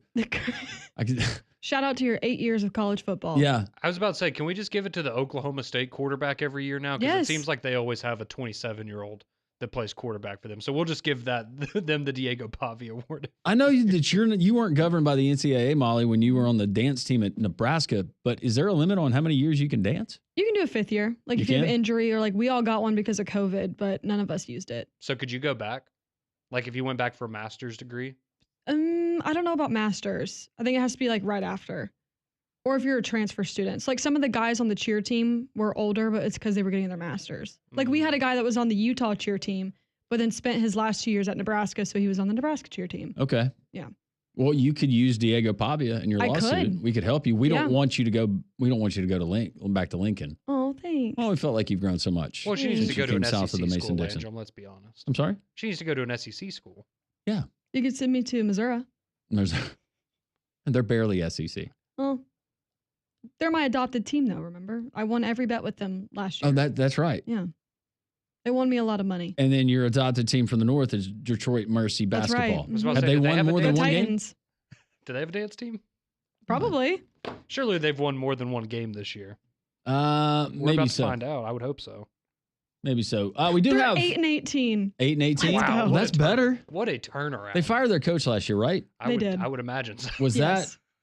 was that Mike Davis?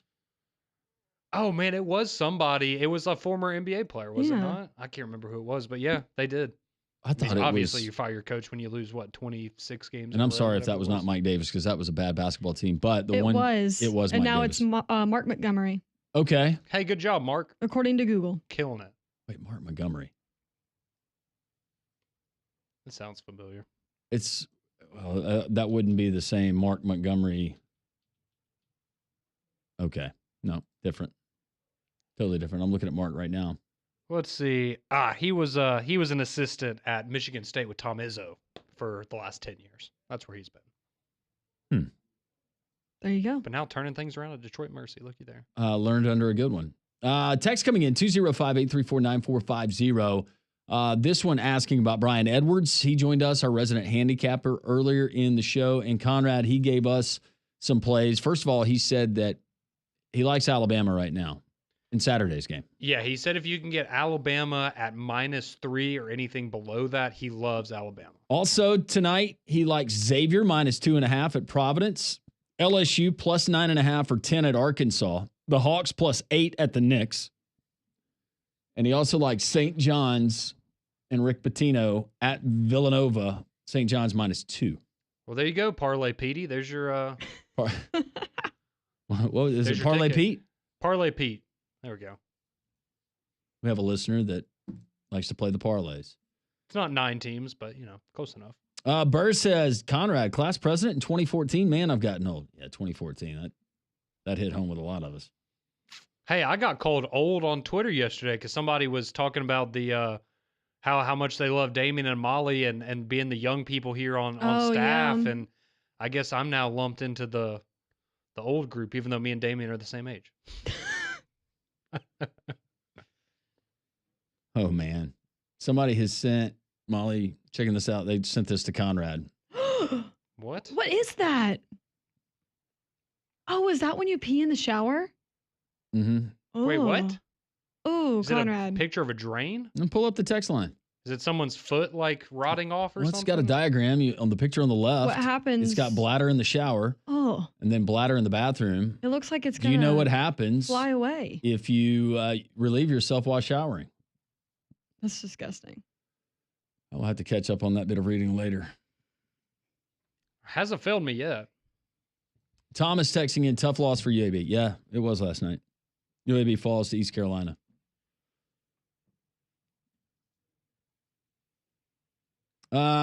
Carrie from Birmingham, I enjoy the humor on the show more than the actual sports talk. Is that weird? Been listening to you guys since like 10th grade. Well, thank you. I know it's not weird. We'll take any compliments any way we can get them. So this looks like, if I'm looking at this picture correctly, it just looks like a diagram of somebody with pee in the drain. Yeah, that's exactly what it looks like when I do it.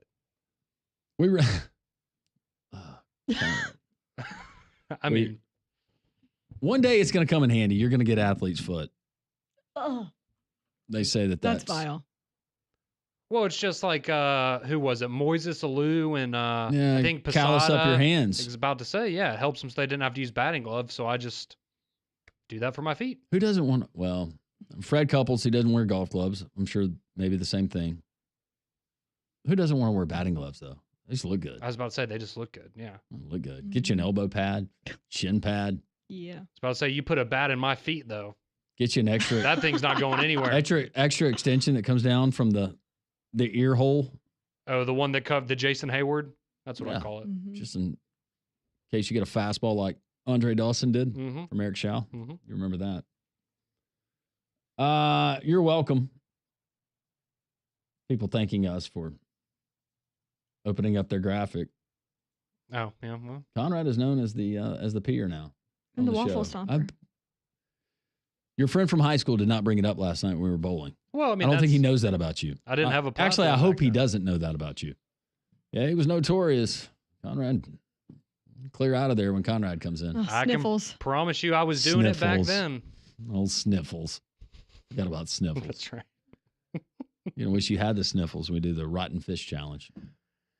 Yes, I am. Maybe that's what it is. That's all the urine. Hopefully, it'll tighten up my my senses so I can't smell as well. We'll see. Apparently, this is more listener texting in a follow up to that graphic. There's more to this story. It's a big problem, supposedly, maybe more for women, that is. Yeah. Okay, well, I'll tell Paige not to do it then. Your inner woman comes out sometimes. Wouldn't you agree, Molly? Yeah. Conrad? Yeah. But you know, we appreciate that. Well, once Ryan Williams started doing it, I figured I'd paint my nails too, but it just doesn't have the same effect. You don't do that, do you? No, I don't. But if I got an NIL You know what, deal though? like he did, Well, yeah. I might. If you're a start. millionaire at the age of 17, you do whatever you want. We'll continue. 205-834-9450 on the text line. We have our buddy Dimitri Ravenos from Barrett Sports Media coming up, and he has written a fascinating article. North Carolina, could they be looking for a new head basketball coach? And why Nate Oats could be at the top of their list. We continue 3-man front on this Wednesday on Jocks 94.5.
That's what I'm talking about. Come on. Come on, Molly.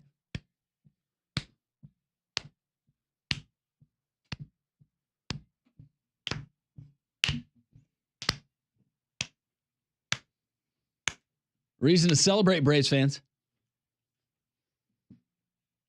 No, they have not announced Spencer Strider as the opening day starter. Still rehabbing. But for those of you who have had the conundrum, the dilemma that has been Braves baseball and streaming, and if you're like me, you have to go YouTube TV for half the year, and then you have to switch over to Fubo, which as long, I guess, as you pause your account. I just like YouTube TV better for the regular programming. But I would have to get it through Bally Sports through the Fubo app. Well, FanDuel, they've stepped up. Yep, FanDuel. Subscription service, $19.99 per month. You can watch Braves baseball, and we encourage you to listen to them here on Jocks 94.5. But yeah, I'm so happy for you. Yeah, it's a big deal. You know, I've struggled with this. I know this is huge for you. Yeah. So I thought glowing. you guys, even though you're not Braves fans, you're a Tigers fan, you're a Yankees fan, that you would appreciate, and maybe you can watch your favorite team. Yeah. On FanDuel. There are some blackout restrictions, but I think most of the games you're going to be able to watch on FanDuel. Plus, we're going to get the Gray Television. Fox will be carrying 15 Braves games this season. There you go. So maybe we don't get that weird Facebook game. We had a couple of times when they played the Blue Jays and somebody else at Rogers Center. That's just weird. Yeah, unfortunately, my team's all hoity-toity, and they make you pay for their lovely Yes Network package. So is Sterling still? No, he's done. He's done. Yeah, he came back after you gave him the 42-inch. I think it was non-smart I think it was TV at least 50 for all of his years of I think it was service. at least a 50-inch TV. Yeah, that was still very bizarre. Okay. We do have more texts that are coming in, and Conrad, we have some very entertaining texts. Once again, if you missed Brian Edwards, it's going to be there at the podcast, right? It is already up there. It's already up there. So go to jocksfm.com or the Jocks 94.5 app. I just read it back in the last segment. So you can go and see what Brian Edwards, our resident Vegas handicapper, who he likes tonight and beyond. Yes, that is correct. If you're wondering about the iBob, though, he did say if you can get Alabama at -3 or better, he loves Alabama in that one. And then, of course, some great picks for tonight as well. But we do have more text rolling in. Somebody wondering where Pat went. Yes, Pat did have to step away. He will be back at some point, we believe. But what did they? You can add that. What did they say? Yeah, no. Somebody was asking where Pat had gone, and they were wondering if he was already lurking in the bushes outside of Paul Feinbaum's new estate. That's exactly where he's at. And as you filled me in the break, Landrum, because I wasn't aware of this, but we all know that Pat has the mode and he has to keep the Gators happy. But apparently, it looks like maybe Feinbaum has a sanctuary, and so they rescue Gators. Yes, and so sometimes nuisance Gators. Pat has to transport his Gators to the sanctuary for social time, so that you don't want them to. That makes sense. Yes, you want them to be able to socialize and have those social cues up to par. So that's where Pat is right now, and hopefully he'll be back with both of his hands because they get a little chompy this time of day. Wonder, you think Paul names his Gators? I think so. Maybe after. That's McElwain. That's Mullen. I was about to say he likes to name them after all the coaches that have been fired in the SEC. So every time a coach gets fired, you got to get a new Gator. Like a little Tebow. I was about to say he's got the Freeze and DeBoer ones in waiting. Yes, he does. TBD after this year, he might have to make some new purchases. And Jimmy says, "Long live the streaming bootlegs. The corporate shills ain't getting any more of my money." Yeah, I think, didn't one of those big ones get shut down, though? Not that I would know anything about that, but just based on what I hear through the grapevine, I hear one of those is gone now. I don't know. You and Pat could reconnect with your buddy Lupe there in Guatemala. Oh, yeah, our Guatemalan streamer. He came in. Have you heard from him lately? I have not. I need to see what college hoops he has. Maybe he can hook me up with some Big East games or something like that. But we like to keep him for football season and give him some time off this time of year. Text the show 205-834-9450. We do have a little bit of college football news. Your texts are welcome. Your phone calls welcome as well while we have time. Dimitri Ravanos coming up at the top of the hour. He's written a fascinating article, and it's always just a great conversation with Dimitri, and we could talk about a variety of different things. But Dimitri, University of Alabama grad, and he's got a story up about Nate Oats and why North Carolina could have him squarely number one on the top of their head coaching search for basketball if that does come to fruition. That and more. Three-Man Front continues on Jocks 94.5.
$11:49 here on Three-Man Front.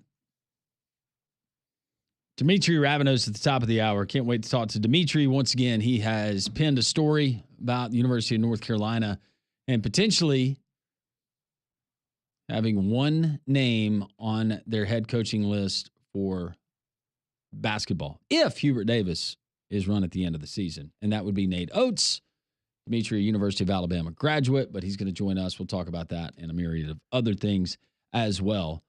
Our friends at Dobbs Ford want to remind you that you can get a great deal, but you can also just maybe make a new friend.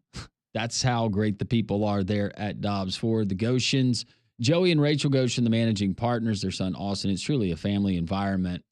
But no matter who you talk to, whether it's in the showroom, you walk onto the lot, you go into the body shop, just wonderful folks. You're going to be treated in a first-class way, and that will be the thing that separates Dobbs Ford from other dealerships that you might have dealt with, and maybe they have some of the same inventory.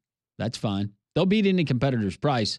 Total transparency throughout the whole process. Alabama's largest showroom selection, Expeditions, Explorers, Escapes, F-150s, Broncos, Bronco Sports, Mustangs, Check him out. Joey Goshen will even deliver it to your house. Heck, he'll wash your car for you. Great people. Take me up on it. Dobbs Ford, Parkway East in Birmingham. DobbsFordBirmingham.com. Go and see and feel the difference at Dobbs Ford and tell them Landrum from Jackson 94.5 sent you. 205-834-9450. That'll get you on the courtesy GMC text line. You can call us at 1-800-239-9569, just like our buddy Wardam Don Don wants to weigh in on the what are you calling the game on Saturday again, Don Don? The Rumble in the Airport Hangar, part 1, okay? There it is, part 1. Okay. If they behave, Mr. Landrum, I don't think your prediction came through for you yet last night there, my friend. Which one? Me fading Auburn? You told me yesterday that you thought when we lost to Florida, you said, Don, Auburn's getting ready to lose 3 in a row. You said you thought Vanderbilt would beat us last night. No, I said that they had the potential to. And I took Vanderbilt plus the 9.5. That was my pick. I wasn't going to bring that up for entertainment purposes only. Yeah, but no, but I told you that. I said you don't need to overlook Vanderbilt. Otherwise, by the end of the weekend, not at all. Not at all. By the week, I was right there.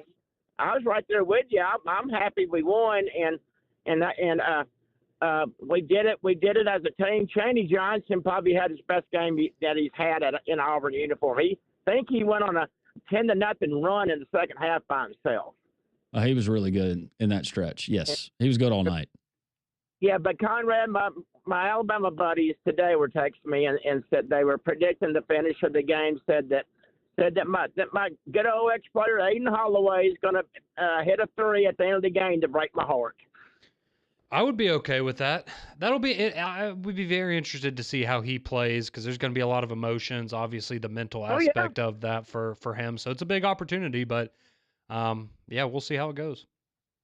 Well, by the way, while I'm thinking about it, I want to thank Hastings for his offer yesterday. Hastings wanted to take me to the game and everything, and I can't. And Landrum, I told Damien and Conrad today, I can't do it. I can't go down there, okay? Can't do it. I mean, eventually, though, if you think about it like this, eventually, if you keep going to these games, Don, they're going to have to win one eventually, right? Well, we did win down there in 22, okay? Everything. That's true, yeah. And but with Jabari Smith and Kessler and Wendell Green, we did You've win had that one. A couple of the last matchups that Alabama won in Coleman Coliseum. They've been 4- and 5-point games, respectively. Oh, yeah. Last year's game down there was a great game. Broom had probably his best game, and him and Nelson had a good battle, and then really we didn't beat Alabama that bad in Auburn last year. They both were good games, and like I told the guys this morning, and Pat's already brought this up, Landrum. It's a very small possibility that we could play 4 times. Yeah. Could see that happening. Yeah, the SEC tournament and then potentially matching up in the NCAA tournament. Yeah. Yeah. And by the way, Conrad's got the details. You guys are invited to our watch party. All the social taco crew is going to be there. The game's at 3:00. But Conrad's got the details for all of you guys. We'd love to have y'all come join us if you can. Thank you so much, Don. We appreciate you. All right. Thank you, guys. Thank you. 800-239-WJOX. Well, so I was telling Don this. I'm curious if you're in a similar situation, Landrum, being that you're married. We all know Valentine's Day is Friday. So anybody out there that didn't know that, you're welcome. You have 2 days to go figure something out. Yeah, good luck on reservations anywhere, by the way. Yes.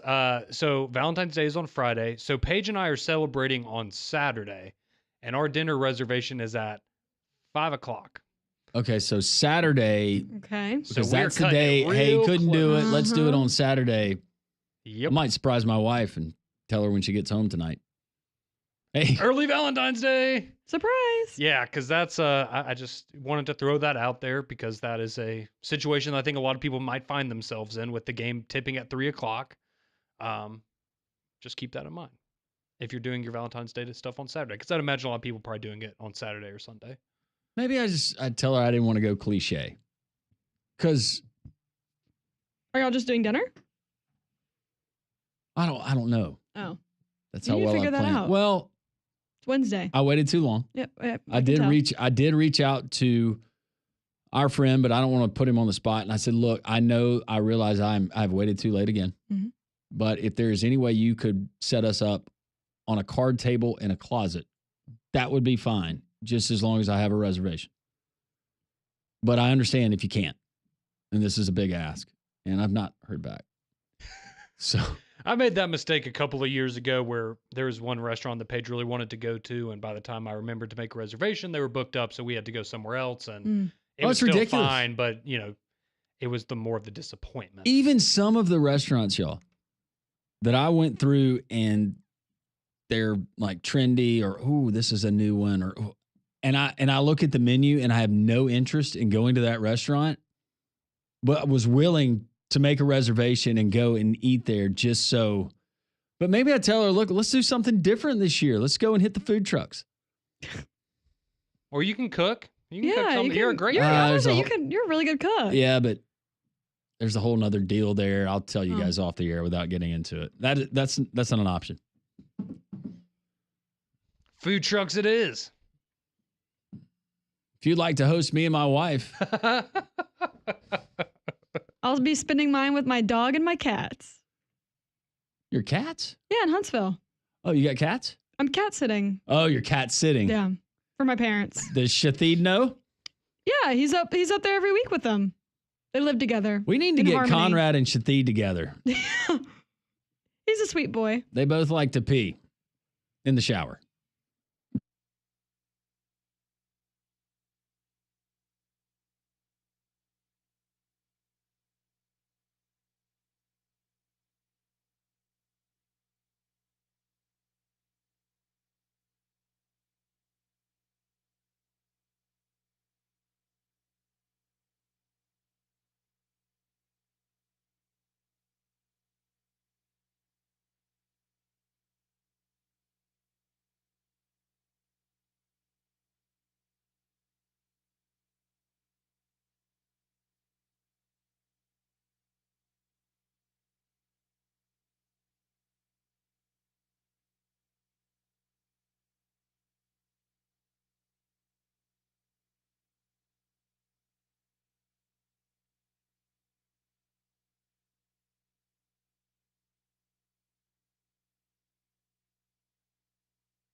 Straight up 12 o'clock here on 3-Man Front, the Wednesday edition. Landrum, Pat, Conrad, and Molly, glad you're with us.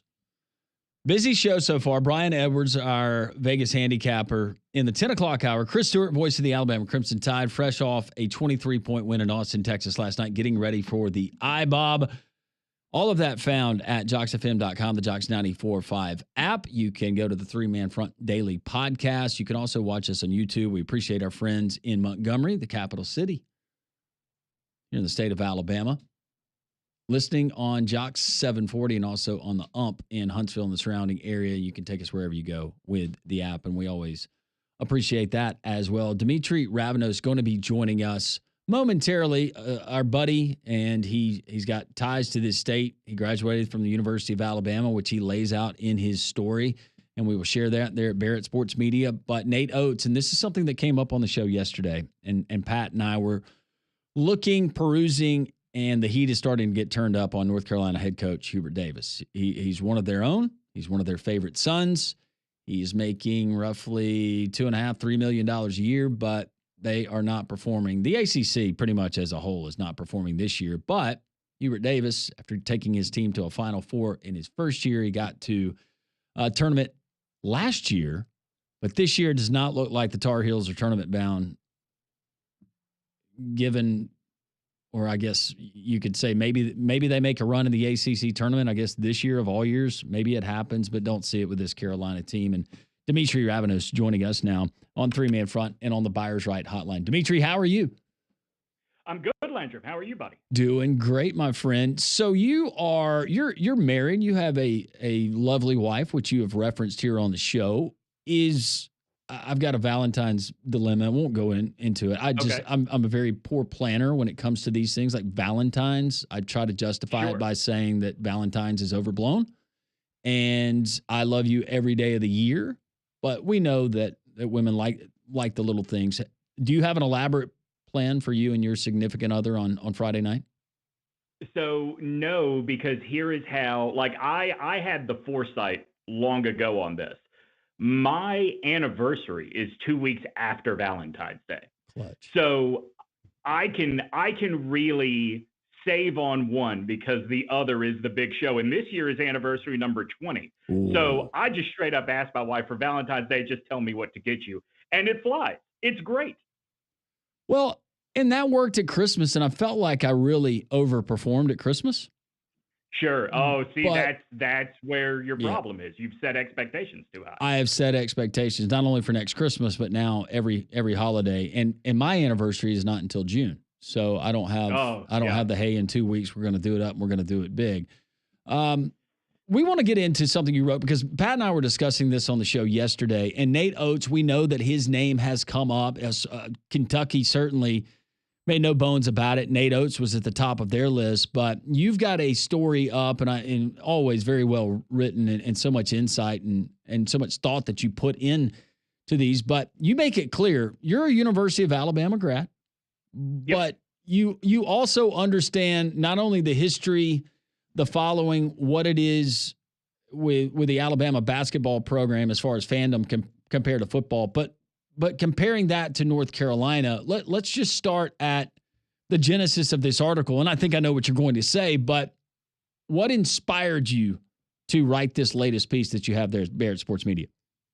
Yeah, so actually this is with a company called OG Triangle Media that I work for here in Raleigh in North Carolina. And one of my partners, Joe Giglio, has covered the ACC for a long time. He says that sources he has talked to, the writing is kind of on the wall with Hubert Davis, that if it does not happen at the end of the season, the only reason that you keep Hubert Davis around is because of sort of the weird situation that has now been created between the athletic department and the board of trustees after the hiring of Bill Belichick. I don't know if this became national news or not, but several members of the board of trustees got suspended for kind of overstepping their authority and hiring Bill Belichick really without the university being the first to make the offer.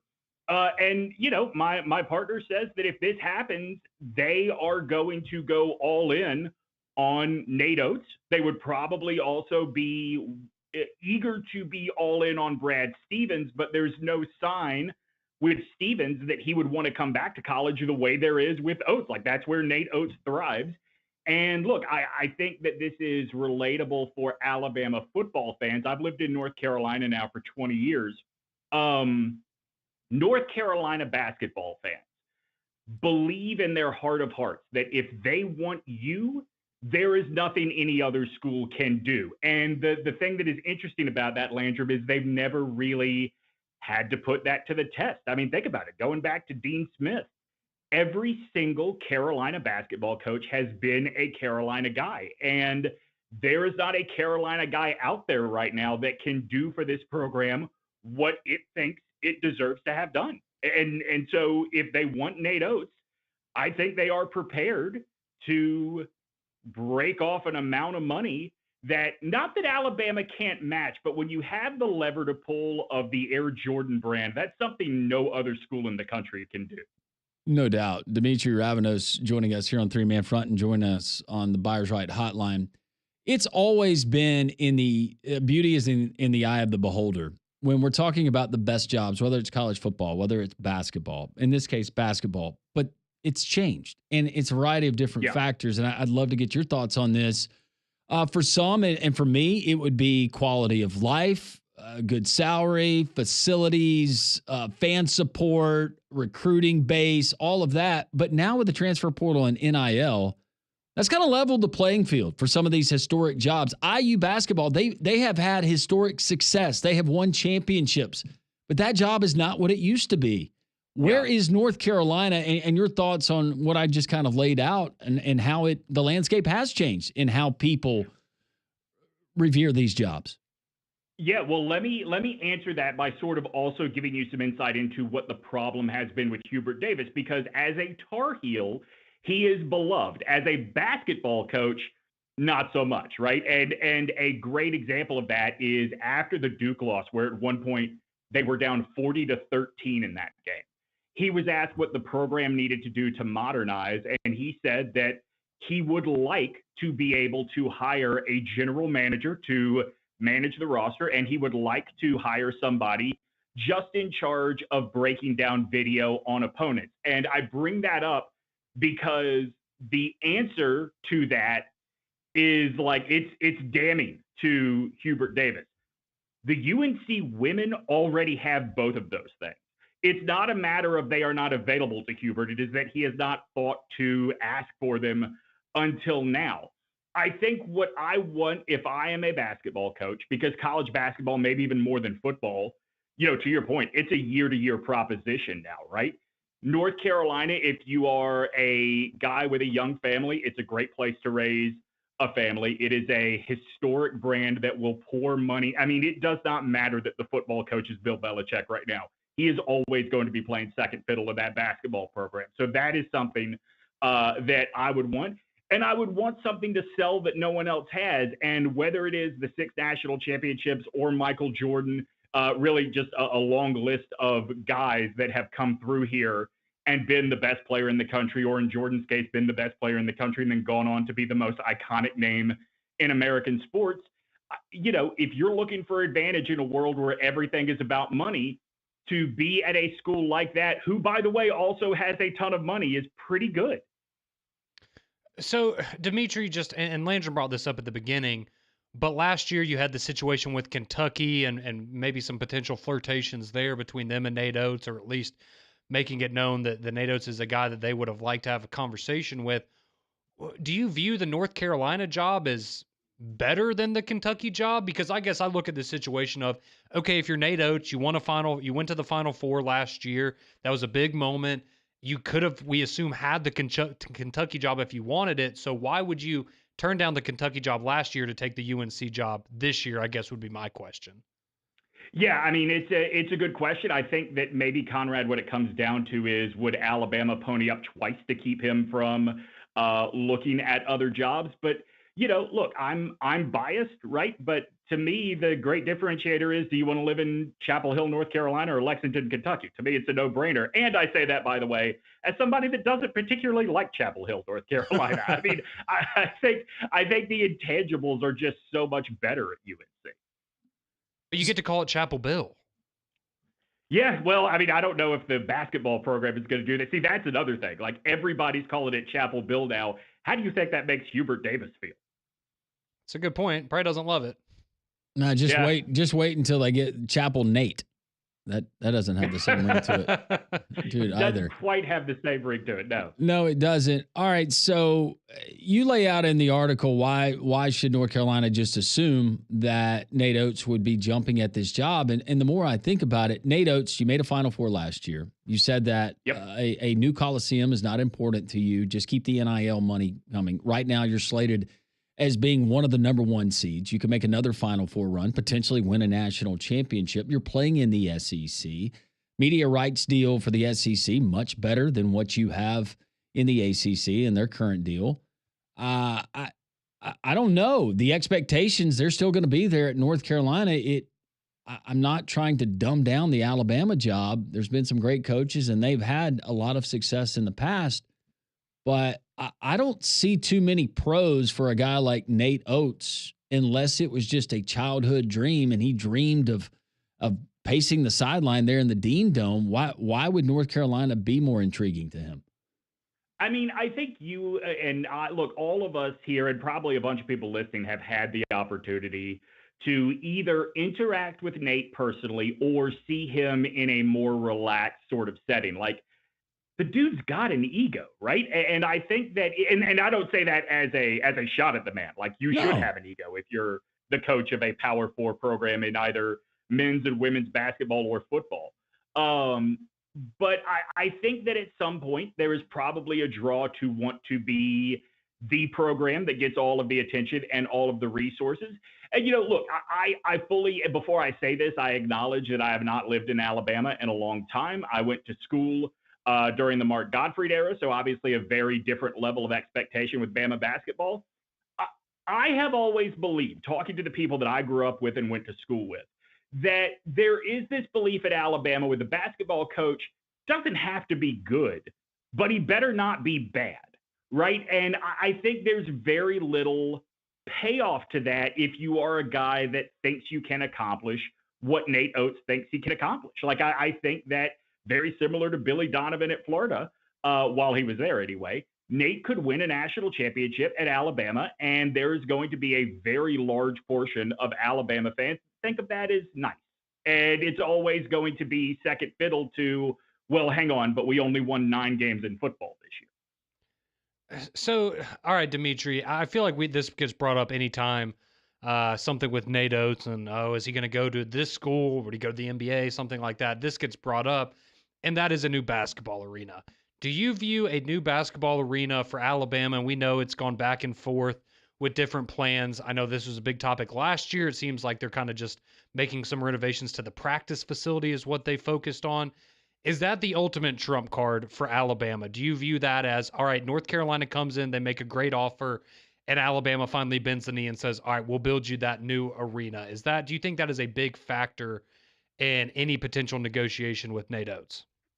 I think it could be a game changer, Conrad, because right now North Carolina is trying to figure out what they do to replace the Dean Dome, and they have been fighting to the point where everybody has just thrown their hands up at this point. The idea of replacing Coleman Coliseum, I first heard it literally my first year on campus there in 1999, that I had heard that Mark Gottfried was really adamant about wanting a new facility, and you need one, right? Like, yes. There is something really off-putting when you think about what they have at Auburn, what they have at all of these places that have built, like, go back to, 99, right, is when South Carolina opened their new facility. So think about every SEC basketball program that has gotten a new arena since then. There's something really off-putting about walking up to Coleman Coliseum in this day and age, and the first thing you see is this is a nuclear fallout shelter in case the Soviets attack.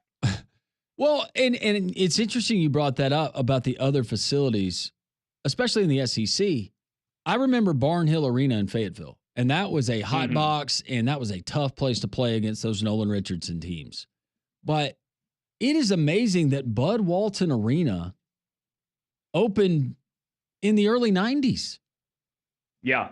I think of that as one of the newer arenas, and it's still in really good shape, and they pack it out most nights, but that kind of, by comparison to looking at Coleman Coliseum, that was built in 1968. That's a pretty big jump. Yeah, I mean, look, the Dean Dome was built in, I want to say 6, and they talk about it up here like it is absolutely ancient. And they're not wrong, but like at the same time, I always have the same thought. If you want to see absolutely ancient, brother, let's go to Tuscaloosa, and I will show you absolutely ancient when it comes to a basketball facility. I think what's interesting is in college sports, so rarely, because all of these facilities become part of, particularly football stadiums, become part of the lore of the university. We so rarely get brand new ones that, Landrum, it's really easy for 91, 92 to still feel relatively new when you're talking about a football stadium that has been there close to 100 years at this point. No doubt. A few more moments with Dimitri Ravanos. I will do you a favor and lob you a softball. Who plays in a conference championship game first in football? Is it Kalen DeBoer or is it Bill Belichick? Kalen DeBoer. I have been, so my partners at OG Triangle Media think I am crazy. I do not believe he's ever going to coach a game. I do not believe Bill Belichick is ever going to coach a game at the University of North Carolina. June 1st is too explicitly written into the contract for me to believe it is not very, very significant. Normally, that would be a throwaway comment from any other guest, but the fact that you were the first to come on this very station, this very show, you wrote an article about the potential retirement of Nick Saban, and lo and behold, a few months later, it happens. That's right. Listen to your boy. And this is the thing.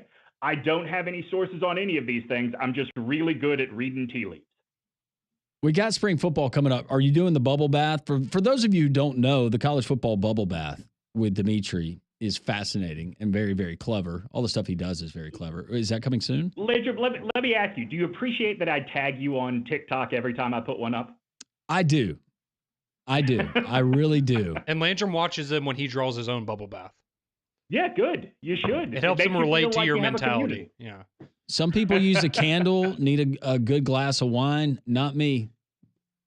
Nope. Yep. I just need dial up your boy on the old TikTok. That's got Dimitri. Yep, that's it. Well, Dimitri, the college football bubble bath this week, all about. I might be cutting you off here with your question, but no. It is all about. It goes out on Friday.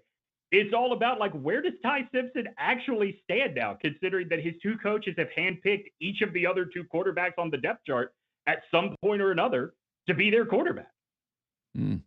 Well, he could, if he hasn't graduated yet, he can't transfer within the SEC and play immediately. But what do you think? Do you think Chapel Bill needs a quarterback? Does he? Probably, right? After Drake May, I don't think there was a whole lot left over on that roster. But I do struggle to. This is what I think about with Bill Belichick a lot, and this is why I kind of find it hard to believe he's ever going to coach a game. This is a dude that would lose his mind when literally the best quarterback to ever play the position did anything remotely off. How do you think he's going to react to a 19-year-old from Roxborough, North Carolina? I just cannot imagine that he has the patience to be a college football coach. But that's why he has his entire family there on the staff. I was about to say, maybe Jordan's the one that'll yell at all the players since she can relate to them. She's the team mom or team sister, whatever they call it. Listen, she definitely has the main character energy. I think we saw that during the Super Bowl week. Steve, right? Steve is the one that is the defensive coordinator, was the defensive coordinator with the Huskies last year. Correct. He's pretty highly regarded. I think everybody here kind of believes that that's the bait and switch that Carolina actually fell for. But people think he can coach, so we'll see. Hey, we got Brian Belichick too.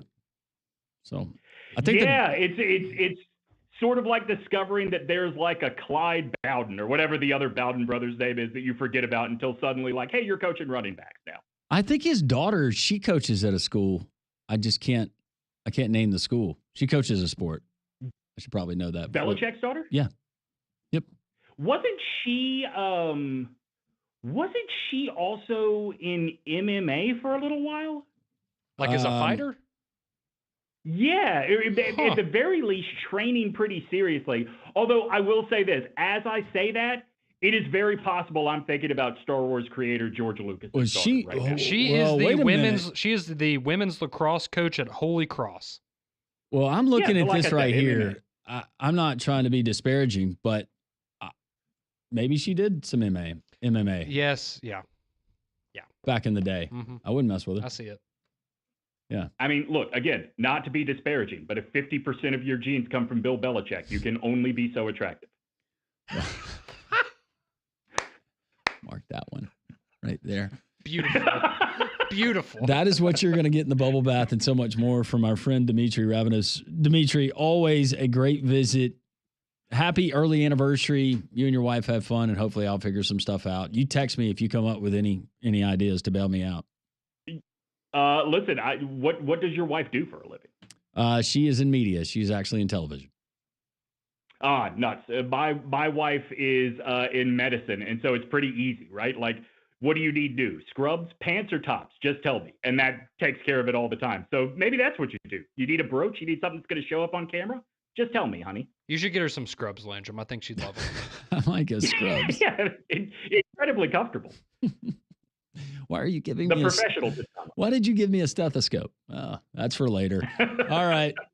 Dimitri, we appreciate the time. Thank you as always, and we'll catch up soon. All right, boys. Good talking to you. You as well. Dimitri Ravenous, one of our favorites. Joining us on the Buyers Right Hotline for all your insurance, financial, and HR needs. It's Buyers Right Insurance, a Higginbotham partner. Coming up at 12:30, Chris Blackshear. We're going to talk about this new NIL bill that's being proposed. It originated, Conrad, in Auburn, Alabama. See, good things can come out of Auburn. We'll talk about it next. 3-Man Front, Jocks 94.5.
12:26. Dimitri Ravenos joining us. The potential of Nate Oats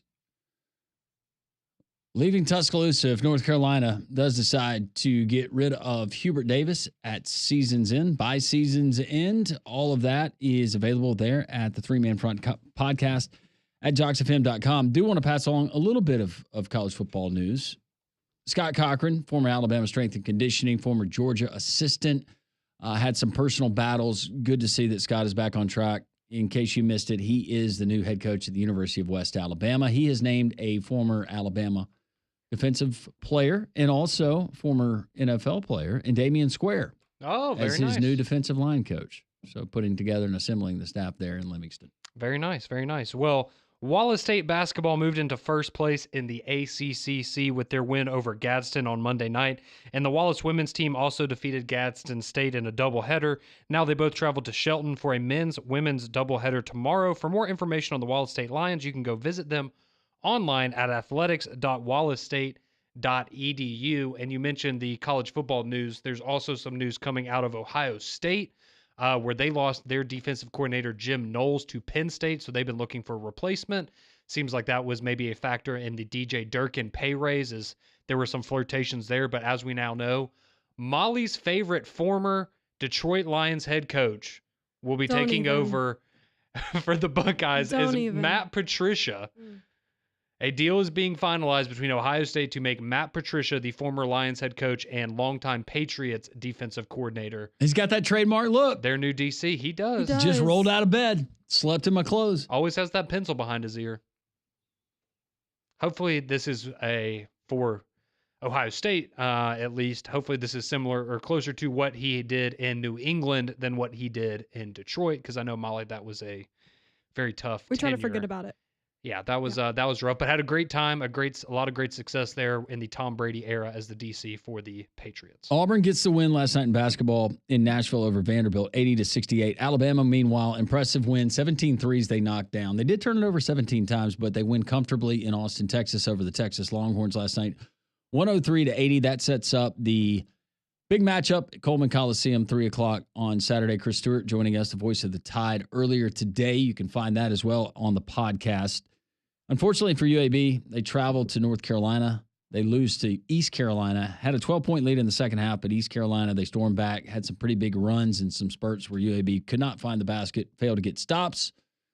UAB returns home on Sunday as they host South Florida as a part of the Gene Bartow Classic. And I know that proceeds from each ticket sold will go to the Gene Bartow Cancer Research Fund there at the O'Neill Comprehensive Cancer Center. You want to check that out. Also, Samford tonight. They're at home in the SoCon action. They host Chattanooga, 6:30, Pete Hanna Center. It's going to be a tough ticket. I'm seeing here tickets as low as $12 if you can get one. Paige got a courtside seat. Man, I hate it. It was good fodder for the show when we found out that she had the crush on Samford's head coach, Bucky McMillan, when he played at Birmingham Southern. But now it's gotten real. Yeah, she was happy to know that she's been a popular name on the show the last couple of weeks with the whole Bucky situation. She was thrilled when I told her, oh, yeah, I let all of our listeners know that you used to have a crush on Bucky McMillan. But, I mean, I guess it could have been worse, right? She could have had a crush on, I don't know, Tommy Tuberville or something growing up. So I'll take the Bucky one. I think Bucky's probably more of a threat, buddy. Oh, yeah. No, I know. But, you know, I'd rather a Samford guy than an Auburn guy. Can't have that infiltrating my household, you know? Well, Bucky and Samford, they're a 4.5-point favorite tonight. They're at the Pete Hanna Center. Oh, yeah. There's a game going on. They've been very, very good. Yes, they have. And he has already come out and said he's dedicating this to Paige. Kidding. I hope they win. I'm kidding. So kidding. When she comes home from the Samford games after a loss, she's just in a really bad mood. So it just makes it harder on me at home. Representative Chris Blackshear, new NIL deal. Alabama following suit, what Georgia has done. Some tax breaks, implications for student athletes in this state moving forward. Potentially, also, we'll talk to him. When's the gambling bill coming up again? Chris Blackshear next.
Very nice, Conrad. We continue here on Three Man Front.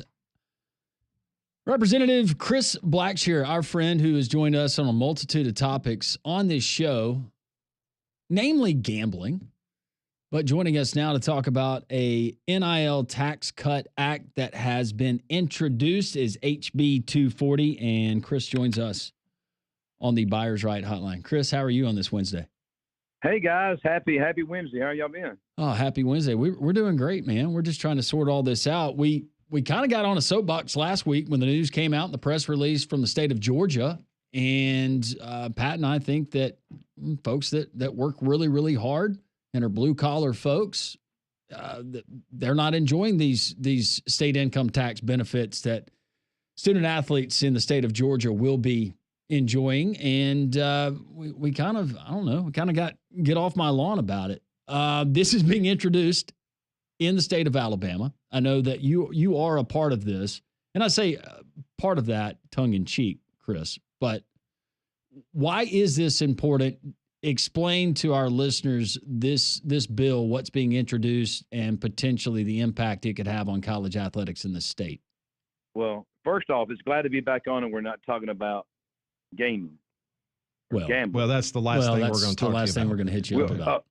Dang. Hey, anyway, hey, that's fine with me. Look, let's be honest about it. The landscape of college football over the last 4 to 5 years is nothing like I think we could have ever sat back and said, hey guys, let's sit around for 6 hours and come up with the most outrageous way to run college football. I don't think we could have come up with the way it's run today. Very true. Yep. You got college coaches the day your bowl game ends. 1, you're recruiting your current roster. 2, then you're recruiting the portal. 3, then you're recruiting JUCO. And then you just hope to happen to have a chance to get 2 or 3 high school kids. And that's the recruiting perspective. And it's all coming down to, like we said in the press release, in my opinion, it's like a lot of times the best businesses are the ones that spend the most money, right? Mm-hmm. And unfortunately, I don't think the way we're doing it, piece by piece, state by state, trying to game an advantage. But until Washington decides to do something across the landscape of college football, it's the only way we can stay competitive in this arms race in college football today in the state of Alabama. So we thought it was very important. Again, it helps living on the east coast of Alabama in the eastern time zone. Like I tell people, you really stay attuned to what's going on in Kirby Smartland. All right, so walk us through this. All right, so it's HB 240. So for layman's terms, or a 411, kind of give us the language, what you're looking to accomplish, and what's the next step to try to make this a reality. All right, so basically what we're doing is so today most of your NIL people are 1099s, right? So correct. You come here, the max you would pay above $3,000 in state income tax is a 5% window. So they will, for a 3-year tax exempt period, we did put a cap on it, 2025. So we're going to go back and retro it to 1/1 of this year. Mm-hmm. For 2025, 2026, and 2027. That is, if it's still in place until Washington does something, correct? Student athletes that receive name, image, and likeness revenue, I want to say a check for those 3 areas, they will not have to pay the state sales tax off that portion that they make. Okay. That's the simplest way to put it. So more money in the athlete's pocket that they get. And then from that, incentivize them to come to Alabama and one of our universities over X university and X state. In regards to Georgia, I know other states have similar laws, but would this basically mirror what Georgia is trying to get passed right now? Is it very similar? Okay. Yes. Okay. Yes. And Joe Lovren's the main sponsor of it. Danny Garrett from up in Hewitt Trust, for myself, are the co-sponsors on it. Representative Lovren's district has Auburn University in it. He's lived there. I tell him, sometimes in life you got things you got to work through. That's one for him. Being on the Auburn side of things, but I think it's a great opportunity for our universities, man. And look at the attention we're getting just in basketball and stuff. So hopefully it will help all of our sports and all of our universities, especially some of the the group of fives. and Division II programs could really help benefit from this. And we understand that, Chris. If you're looking at a guy who or a girl that has got an NIL deal worth $700,000 compared to the kid that's playing an Olympic sport that has an NIL deal worth $7,000. Well, I understand that for sure. But you're going to get the other side of the coin, and you're going to get blowback because currently, and I'm just reading through the list of income that is currently exempt in the state of Alabama. A lot of retirement system funds, if you're will to give property, whatever, if it's left by somebody to you, you're exempt from that. Tax returns, other things that go in. If you serve as a missionary in a foreign country and earn income, you're exempt from being taxed on the income there. For some reason, I could see that this, with some people, is going to go over like a lead balloon. Any kind of gauge? You got any feelers out there about potential blowback and how much resistance you'll get to this bill? No, I think the best way to say it is, you stay in politics long enough, you realize that, I had a guy tell me one time is, man, for every friend you make in politics, you're going to lose 3. I said, well, those 3 I lose were never my friends to begin with. So I think it comes with the territory. You're right. There's going to be some blowback. Since I've been in Montgomery, I've never seen a piece of legislation that every person you talk to was there in favor of it.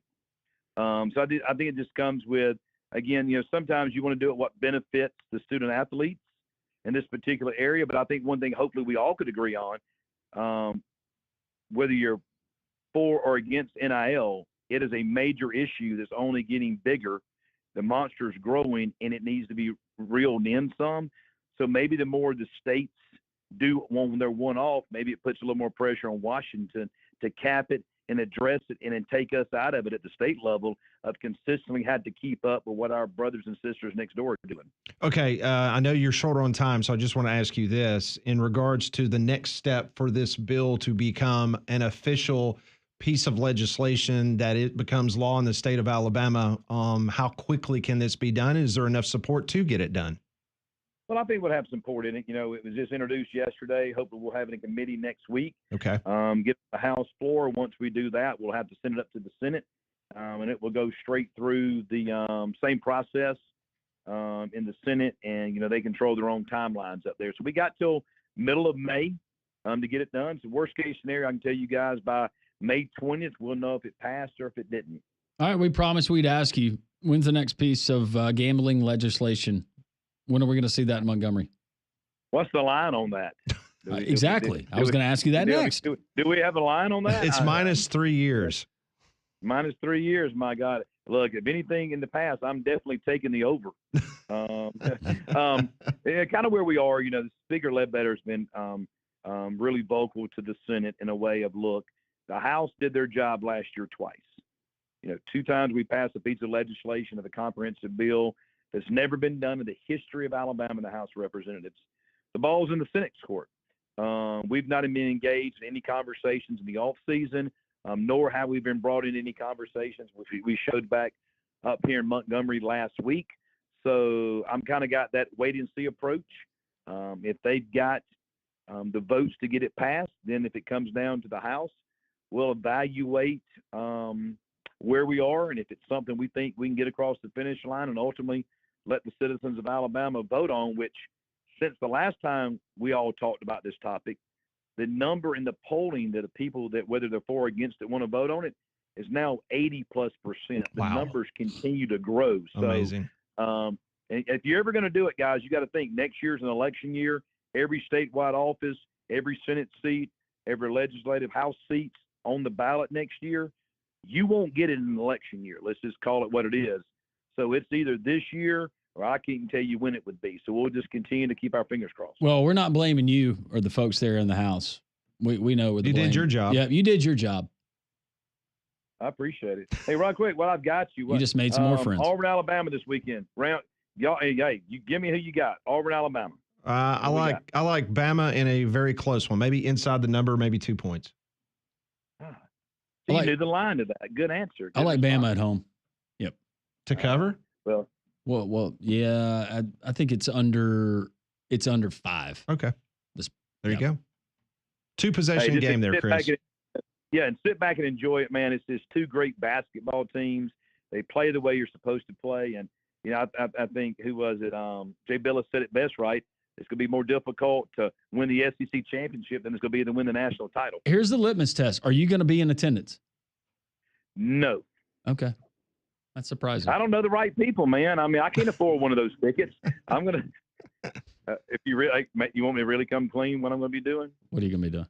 Honestly, sitting in a sports book watching it. See, if I'm just being honest, I wish I lived in Phoenix City. I would vote for Chris every single time. Out of state, that's just where I'm going. Well, love it. All right, guys. Like, look, man, it's great. Anything we can help you with, man, you guys, you know how to get me. It's always a pleasure being on with you. Thanks, Chris. Appreciate it. Thank you, man. Take care. That is Representative Chris Blackshear from Phoenix City, Alabama. Man. See, a politician that was honest. He's going to be in a sports book. He's a good dude. I love that he's just upfront about it. So just a Cliff Notes version of what we were just talking with him. Over a week ago, you had a situation where Georgia introduced a bill.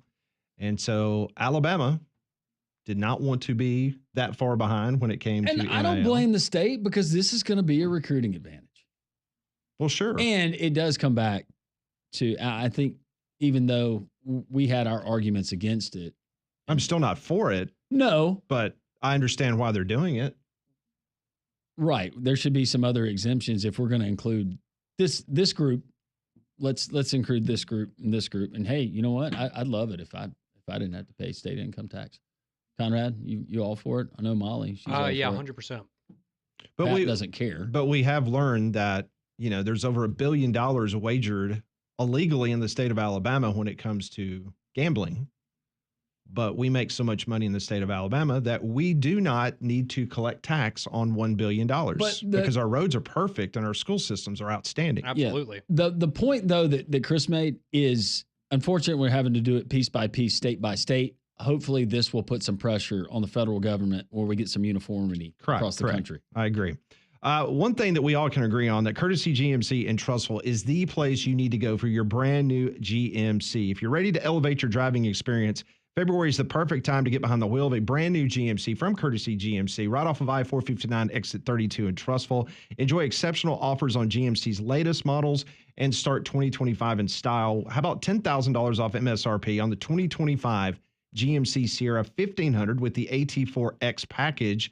Multiple in stock right now there at Courtesy GMC. The lowest price you're going to find anywhere in the state of Alabama right there at Courtesy GMC. The 2025 Sierra Denali's also $10,000 off MSRP, and they only have a few left of those 2025 SLTs up to $12,000 off MSRP, not to mention 50 certified pre-owned vehicles right there on the lot ready for you to peruse. Go by and see them. Exit 32 off of I-459 on Evers Lake Road in Trussville next to Lowe's. Can't miss it. Or visit their online inventory at courtesybirmingham.com. Knew we were going to get a lot of reaction. We'll get to the text line. We'll do it next on Three Man Front.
It's 12:51, Jocks 94.5. Welcome back into Three-Man Front. Pat Landrum, Molly, and Conrad with you until 2 o'clock. Take you up to the Paul Feinbaum Show. Appreciate Representative Chris Blackshear. Just joined us on the program. We're getting a ton of interaction both in Twitter and the courtesy GMC text line, Landrum. A lot coming in, 205-834-9450. Back to the conversation with Chris. Maybe not directed totally at Chris, but the bill that has been introduced, if you want to go and look it up, it's HB 240, which would mirror what they're doing in Georgia with student athletes, both men and women, that have deals through NIL and a collective where they would not be paying state income tax on those earnings.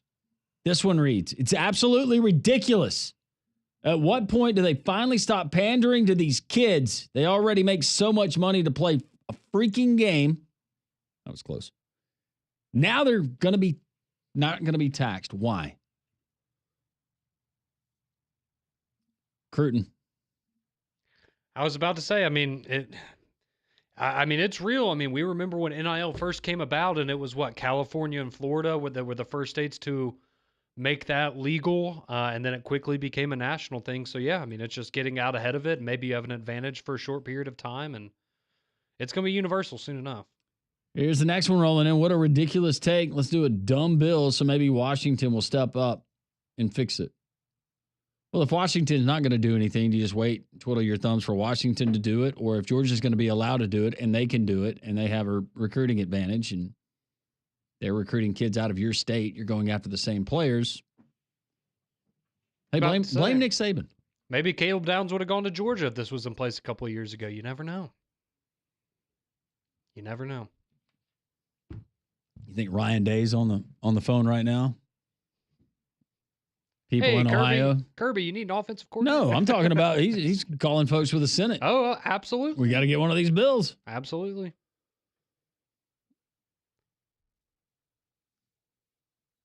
Another one. Ask him why I'm paying state taxes when our family is living paycheck to paycheck, and he wants to excuse taxes for college athletes that have no expenses and make more money than I'll ever see playing sports.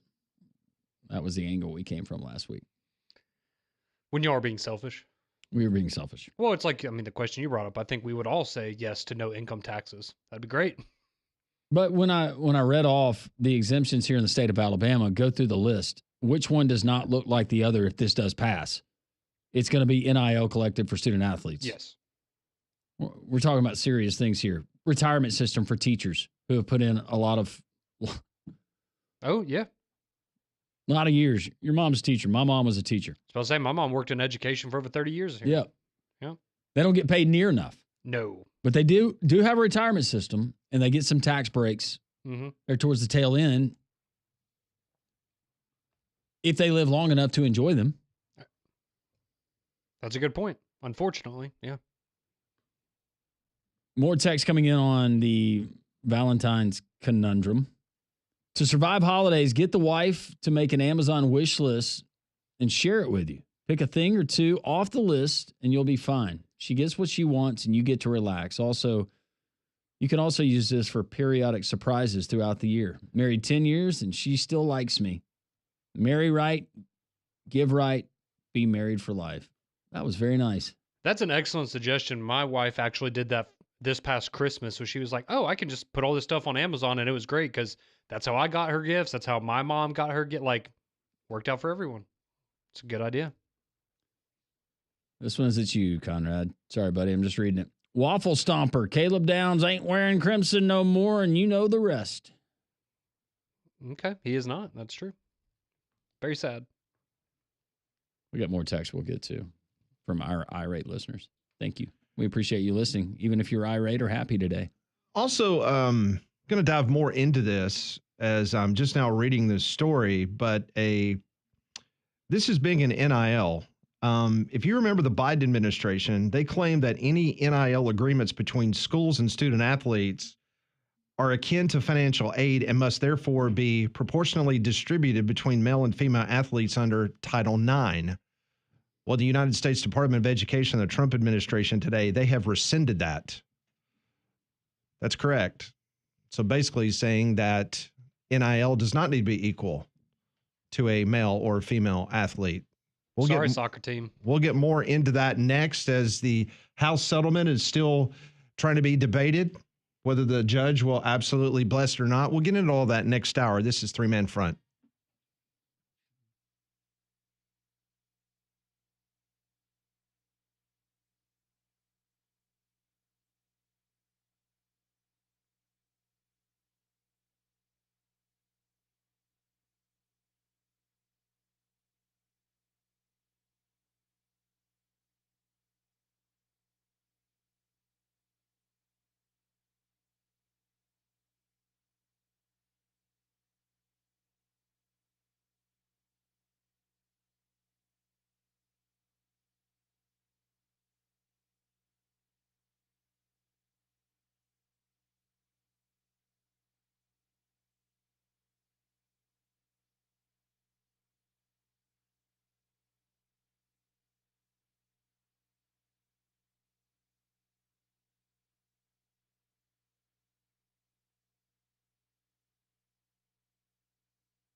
It is 1 o'clock.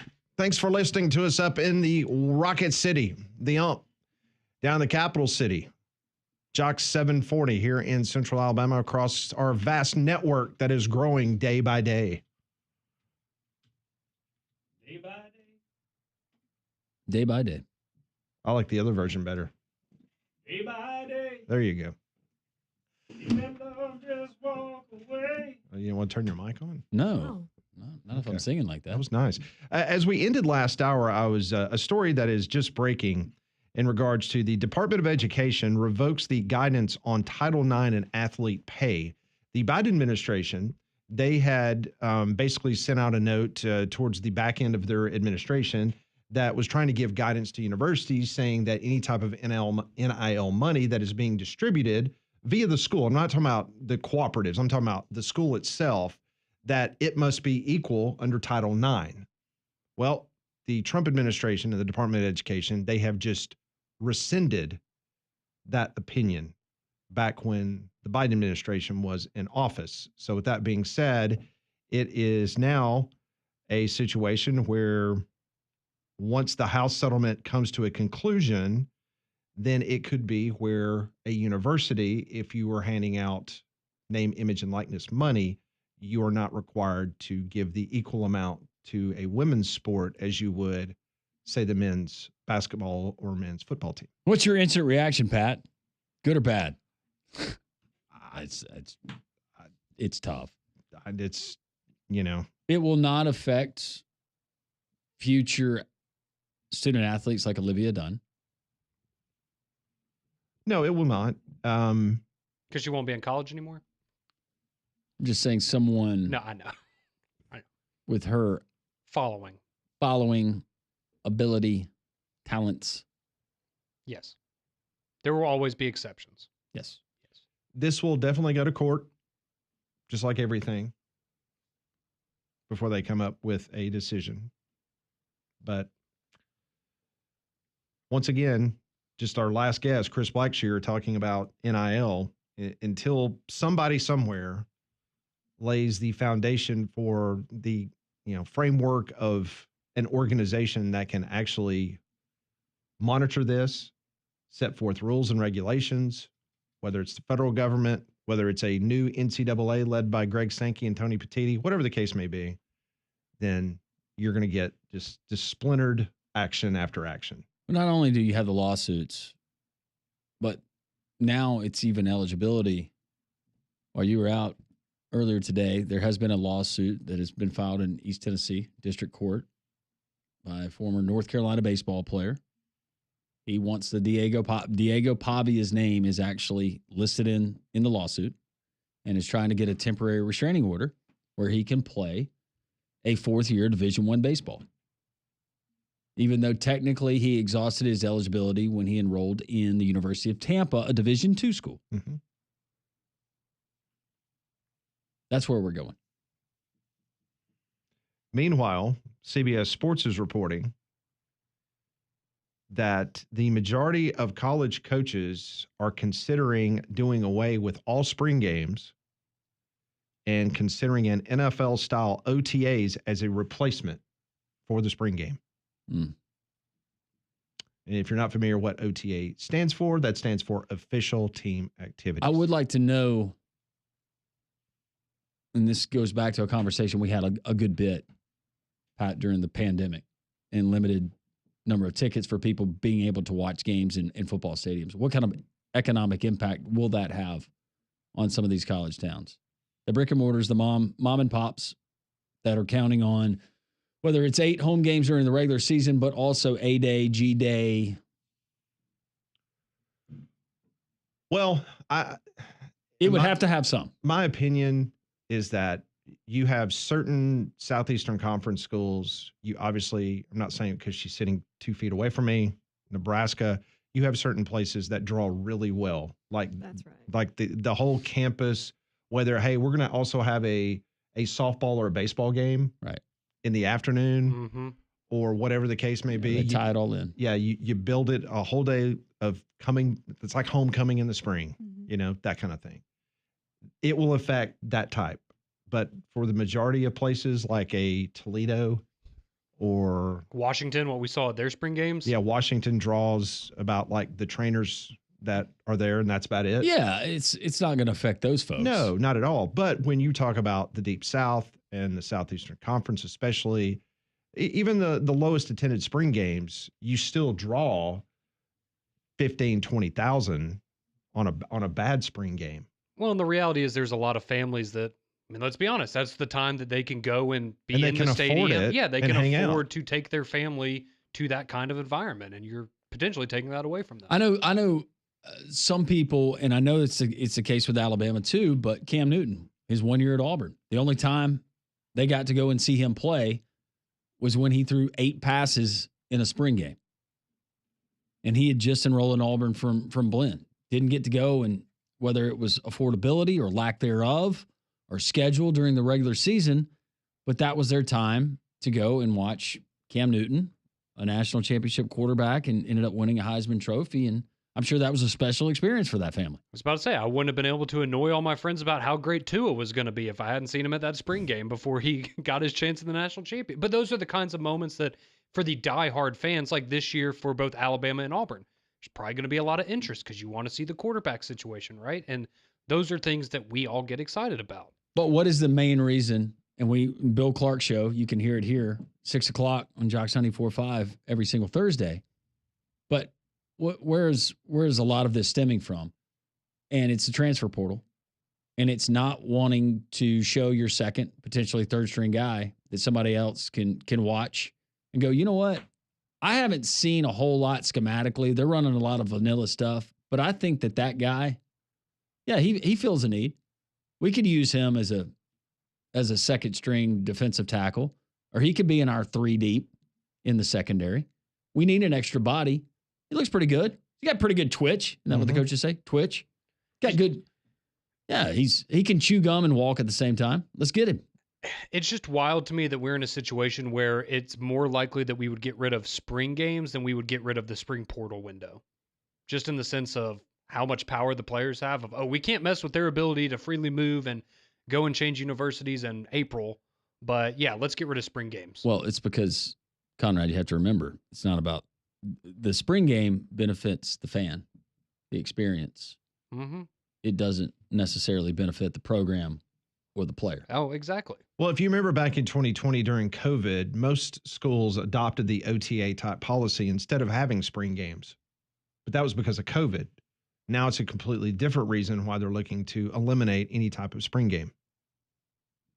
There's what Lane Kiffin has done at Ole Miss and having the water balloon fights and whatever else stuff they do. Maybe it's been trending this way for a long time. But so for the OTAs, we're gonna get fans that get to come and watch these OTAs. And maybe it's a situation where they set it up kind of like they do on those OTAs for NFL teams. Remember when they first break camp in the summer? Yeah. Where you've got thousands of people are just there watching them, run their I've done practice. that I've been to the Titans before. Yeah. It's fun. I'd love it if you invited another school. Yeah, you'll scrimmage. And you have They do that in the NFL. Every time they do it in the NFL, it turns out to a wonderful fight. Yes. I was about to say, someone always gets in a fight. See? Yeah. But it's great for hard knocks. That's entertainment. Yeah. So you practice against one another, Can you imagine that Alabama and Auburn? Yeah, let's just practice together all through. And it's all fun and games until Ryan Williams Yeah, exactly. Until somebody else gets caught in the crossfire of one of those fights. Well, at the coaches convention in January, that was one of the major topics of the discussion was how do you handle spring? And I think Matt Rule was one of the first guys to openly talk about what they discussed at the coaches meeting in January. He said what a lot of people wanted to say. He was just the first person to say it. Trendsetter. And then Conrad made fun of him for 2 weeks. Yeah, it was only me. I was the only one that ever made fun of him. Making fun of who? Matt Rule. You killed him. You absolutely just crushed him. You backed the bus over and this him. one, this one in here right here, she is not forgotten. I haven't. No, I know. She keeps receipts. Matt It's on my bulletin Rule, board. Josh Allen. I've just been on a hot streak lately. No, just Matt Rule. Help me out. Dolly Parton, Molly, and who else? Was it Mother Teresa? Oh, I think Lord. so. Yeah. Yeah. He needs help. A lot of strays. Can't stand any of them. Okay, so since we're on this this discussion with all these particular changes going on, which it's happening left and right. So last week, President Trump signed an executive order in which he banned transgender athletes from women's sports. Now a group of high school athletes are the first to challenge it in court. 2 teenagers and their families were already suing a similar New Hampshire state law and have added a challenge to Trump's order to their suit. The lawsuit, currently pending in the Northern District of New Hampshire Federal Court, was filed by 2 athletes who identify as transgender: Parker Terrell, a 10th grader, soccer player, and Iris Termel, a tennis player who hopes to try out for the high school women's tennis team this fall, plus their parents and families. The athletes are represented by the ACLU of New Hampshire and GLAD Law. Okay. A judge allowed Terrell to play soccer this past season while the litigation continues. So these were individuals that were born male, and now they're... I believe that they are transitioning to female. Okay. In the state of New Hampshire? State of New Hampshire. Well. Yeah. I'll just leave it at well. Says several LGBTQ organizations and congressional Democrats have condemned the public statements by President Trump, but this is the first official legal challenge to Trump's specific executive order.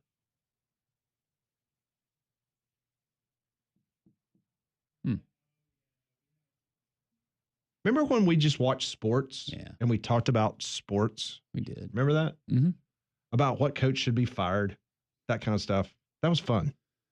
It actually was. Now you have to have a legal degree to understand what's going on with Florida State and Clemson and the ACC. You got injunctions. You got restraining orders. You got, lawsuits left and right. Well, let's do it in Leon County today, but then we're going to have to go up to Mecklenburg County. And then let's move it over here. And Lee texting in and says, not trying to be irate, but all of this stinks to high heaven. Yes, it does. It's despicable that this is even a discussion. Mike, following up on the individual that is citing Diego Pavi and that rule for JUCO and wanting the extra year of eligibility, says seems like these D2 schools should be the same as D1. Both are 4-year schools. JUCO is a 2-year school. But I think part of the argument was the NIL opportunities and collectives were not there at that level, especially at the JUCO route. But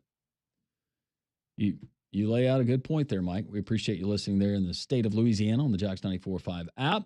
This one from the capital city, Montgomery, with all this transfer portal crap. I'm just reading it. I was amazed to hear that 24 of the 32 in most mock drafts played at their original schools. Oh, for the NFL? Well, that's cool. I was about to say, Shadur didn't, Travis Hunter didn't, Cam. So everyone outside of like the top 8 picks. So this has nothing to do with the draft, but it has to do with the transfer portal. I saw this last night. So after Marshall won the Sun Belt Championship this previous year, needless to say, they're going to look really different because Charles Huff, he's now the head coach at Southern Miss. Several Marshall players are transferring there as well. Now, the new head coach of the Thundering Herd, Tony Gibson, he has been busy in the transfer portal as well. So thus far, 29 Marshall players have made it known that they intend to go to another team via the transfer portal. So keep that number in mind, 29. At this point, Marshall has already taken in 46 transfers. 46? 46. Whew. They had to. So you do the math. That's 75 players that are either going to Marshall or leaving Marshall. 75 players. I was about to say, that's almost a full roster right there, scholarship players. Whew. 46 players have been brought in. I have not looked at the entire list, but I would assume that it's probably maybe FCS schools, maybe. Yeah. I'm not trying to low rate Marshall's football program, but I mean, I don't. You need bodies. I don't see them, getting someone that's not happy at Alabama and Auburn. No. But that was just a staggering number. I saw that and I said, that's a lot. And it makes sense. I know why. I mean, when you lose 29 players in the transfer portal, but then when you've already brought in 46,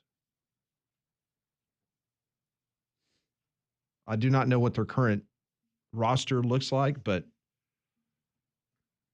man, I just feel sorry for the person doing all that clerical work. Somebody ought to get a raise. They don't need to pay state income tax. You got 29 leaving. You got 46 that's coming in. Well, they were put in a bad spot. But Marshall, that job is becoming a little bit from either it was Doc Holliday when he had success there, and then he and the governor apparently got into it, to Charles Huff, who, don't forget, Charles Huff, didn't he beat Notre Dame? I was about to say they beat Notre Dame 2 years ago. Mm-hmm. Yep. And had it going pretty well there in Huntington. Now, I've never been to Huntington. I've heard about Huntington. I have been to Hattiesburg. I think you could have some fun in Hattiesburg. Go a little bit south. You could hit the casinos. Yeah, not far from the beach. Bet on college athletics. Maybe run into one of our state representatives. Never know. Never know. Small world. 1-800-239-WJOX, the courtesy GMC text line 205-834-9450.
1-800-239-WJOX. That's the phone number. Courtesy GMC text line 205-834-9450. Well, we're currently in the middle of flu season, so make your home healthier with Trane's Clean Effects Home Air Cleaner. It removes up to 99.9% of airborne particles, including those that cause virus, is 100 times more effective than standard air filters and 8 times more effective than HEPA room filters. So go find a dealer near you at Trane.com. So we do have some SEC basketball tonight. You got number 25 Ole Miss at South Carolina. That's at 6 o'clock. At 8 o'clock, you've got Oklahoma at number 15 Missouri. And also at 8, I'm sure this will be a very well-viewed game, LSU at Arkansas. Yes. And Brian Edwards likes LSU, plus 9.5. Or 10. Wherever you get it. LSU won that first game. Yes, they did. Down in It's their only game that they won. Yeah. South Carolina's still winless. That's a shame. 800-239-WJOX. Let's go to our buddy Glenn. He is in Denver. Hello, Glenn. Hey, guys. Hope you're having a great week. Oh, we're doing great. Molly just held up a heart sign. Glenn's my favorite. Yeah, she loves Glenn. Hey, Molly, our family we want to say happy Valentine's to you. And if we were in Birmingham, we would invite you over. Oh, yeah. Thank you. You're welcome. And Landrum, just a real quick before I get to the other thing. How about looking someplace outside of Birmingham, some little smaller town for a little restaurant? Do something like that. I think your wife would really appreciate that. Just some place that crowds aren't going to go to. Okay. Hey guys, I just want to say, I've been in Alabama for a while, and I do say that pushing this bill is going to cause a lot of problems. I don't want to go off into the details because I don't want to muddy the waters here, but that kind of stuff is happening here in Denver, not with athletes, but with another population. And it's really causing a huge problem on both sides of the aisle where people are getting basically free money and they're not being taxed. And this issue is going to come back to Alabama. And I want to ask, why does Alabama think they have to be like Colorado and California? Like, why are they going this direction? Why can't they say, we're going to tax these athletes, and if you don't like it, then ask your NIL provider to pay the tax for you? Like, they can do that. And by the way, when professional athletes travel from state to state to play, they have to pay taxes in the state they play in. So, well, Glenn, I think you know the answer to that question, and that is when you believe that another Southeastern Conference state is going to have leverage, or they're going to have you one up on an advantage potentially on a recruit, then they need to level the playing field. And I think that's why the Alabama legislature is acting. Look, if the difference in losing a recruit, let's say to Tennessee, is going to be, let's say, I'm just guessing, $7,000 on state tax, then the recruiting on the Alabama side or the Auburn side is just absolutely pathetic. It really is, because somehow whoever's doing the deal can say, we're going to increase this to the point where your state tax is going to be taken care of, but we are going to pay state taxes for you. And if they're looking at Georgia, because I know Georgia made this bill go through on their end, I'm telling you, it's going to come back and it's going to haunt the politicians. I mean, don't make me move back down there and run for governor and veto this damn bill. It is a stupid idea. And why can't these coaches, we know coaches for Auburn and Alabama, step up, do great recruiting, coach games, win games the right way, and put these players on national TV where they can actually go to the next level and make a lot more money? To me, that's a lot more advantageous than saying, oh, we're going to give you $1 million, but you're not going to pay state tax. I don't see this. I think this is a short-ended deal. And I'm telling you, as a guy who lived in Colorado for a long time, this kind of stuff is happening here, and I just think it's not going to end well. Thank you, Glenn. I think so. Appreciate it. Thanks, Glenn. All right, guys. Have a great day. You too. That's as fired up as I've ever heard Glenn. Yeah. Passionate. Can't really blame him. Let's go to Adam. He is in Pelham. Hello, Adam. Hey, guys. Hey, I missed y'all's opinion. I was in and out of the truck on the Trump ban on, didn't he ban males from competing with females or something? That is correct. He signed an executive order last week. Yeah, I just missed your opinion on it. I was my opinion curious is what that it was. it's silly that the president of the United States had to make an executive order on that because it's common sense and it should not have been a thing to begin with where, you had guys trying to play girls sports, period. But Yeah, no, I got you. I was making sure we were on the same page, and then the other thing he reversed by Biden. Could you elaborate a little more on that? I didn't understand one bit of that. But yeah, basically what happened is that the Biden administration under their Department of Education, they had laid out some groundwork for schools moving forward in regards to NIL, saying if you give a student NIL, a male student NIL, you have to give a female student that's a female athlete the exact same number based on Title IX. You're supposed to give them the same opportunity. Well, the Trump administration and their Department of Education today revoked that order.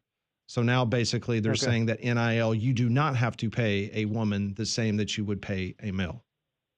So let's just say Milroe made $2 million this year. Did they have to pay $2 million to some female student? No, keep in mind, they're talking about it because what is about to happen in regards to the House settlement and the monies that's going to be laid out to the individual schools to pay student athletes, they were saying that monies had to be the same, okay?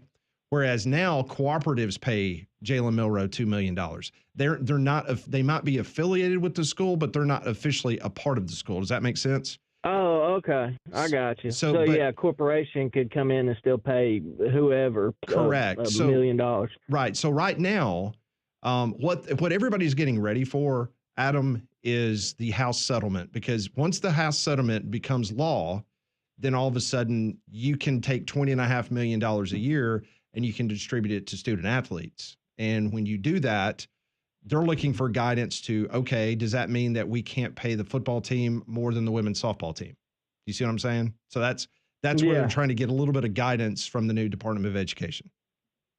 I'm curious if you think that they would just if it would ever just go back to letting the kids that are good enough to go pro, and then making college like it used to be about, just getting an education and maybe the talent level goes down, but, is that, you think that'll ever happen? Adam, unfortunately, I think the genie's out of the bottle and those days are long gone. Yeah. I appreciate it, guys. Thank you, Adam. Thank you for listening. Well, and not saying that there's not great competition and entertainment at other levels of sports, but what happens when everyone knows that the best of the best are now playing in a pseudo, or just call it a pro level, or a semi-pro? Yeah, how much money are you going to be able? What's the trickle down? What's the domino of that? Yeah, who's going to be paying for that product? We've seen it with other sports leagues that have tried to launch with great concepts and great support, but at the end of the day, you want to be entertained. We'll continue with your phone calls. Let's get to friend BB. Hey, BB. Hi, how are you today? We're doing great. How are BB? you? A couple of things. I wanted to just make a belated comment on Mike Griffiths from the other day. How refreshing it was to hear the analysis he gave of the CFP. And I think what I am so find so disappointing is that we don't have 13 people, I think it's 13, on that committee that have the kind of intelligence about this issue that Mike showed. And if I didn't know better, I'd swear he was running for office. But at any rate, he did a super job. And the other thing I wanted to just comment on is how much fun we had yesterday. You all do such a great job, and you are so passionate about your work, and it really shows. And well, thank you. I think you have a broad listening audience, and I think more people need to show up on Tuesday.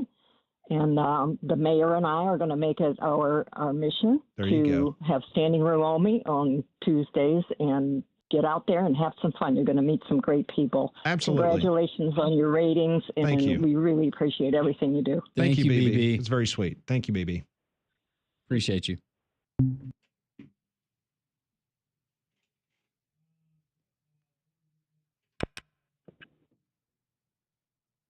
Rob. Hello. Hey, Rob. Hey. Hey.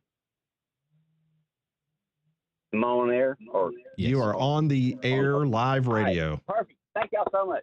Hey, just a little bit about Glenn and his thing that he was talking about. Mm-hmm. Y'all, I think we all had jobs. Well, maybe not Molly. Growing up and things like that. But we all had to pay taxes, but we all got it back. Molly, did you pay taxes? No, but I had a job. Molly didn't pay taxes. How about that? We've got a breaking news story here. Babysitting? Is it Hey, babysitting? look, No. you just be lucky, Biden. Just be lucky that you didn't have a president who's going to do that. All right, hey y'all. Yesterday was such a great day. I didn't get to spend as much time up there as I'd like to, but I met Hastings for the first time. He's a And he and character, I isn't he? kinda He's a good bonded guy. little He's a bit. good dude. Yeah, and I think he and I have a lot of things in common, but we also have some. And I'm sorry, my voice, of course. Some differences. So, and Pat, we presented to you yesterday. Maybe y'all can give us a little segment once a week or something later in the week, or maybe we can do something off air or something, and y'all can present it. Because Hastings travels a lot, but he has a lot of good taste, and he's like me. We don't call all the time and don't make a big presence or whatever. But I think what we have to say is productive and has substance. So I don't know. It's just something you guys can talk about or whatever to fill some time. Not that you need it, but anyway, Landrum, I'm glad to see you're still on your fast. And good luck with all that. That's just the thing. Good luck, I don't Landrum. really have a sports take, but I do want to say I appreciate all you guys and what y'all do, and the calls y'all take. Sometimes I know y'all have to bite your tongue. What happened? Are you there, Rob? I didn't do it. You saw No, my I hands. know you didn't do it. That's unfortunate. Rob, that was, I was have very- no idea what happened. Our No. whole board, we had a full bank of calls and they just dropped. So I have no idea what just happened. So we'll need to take a break. Yeah, thank you for the nice. No, that was words, very kind nice, words. Rob. Thank Appreciate you. it. It's always good to see you on Tuesdays. We're going to take a quick break, try to reset our phone lines. 1-800-239-WJOX.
136 here on Three Man Front.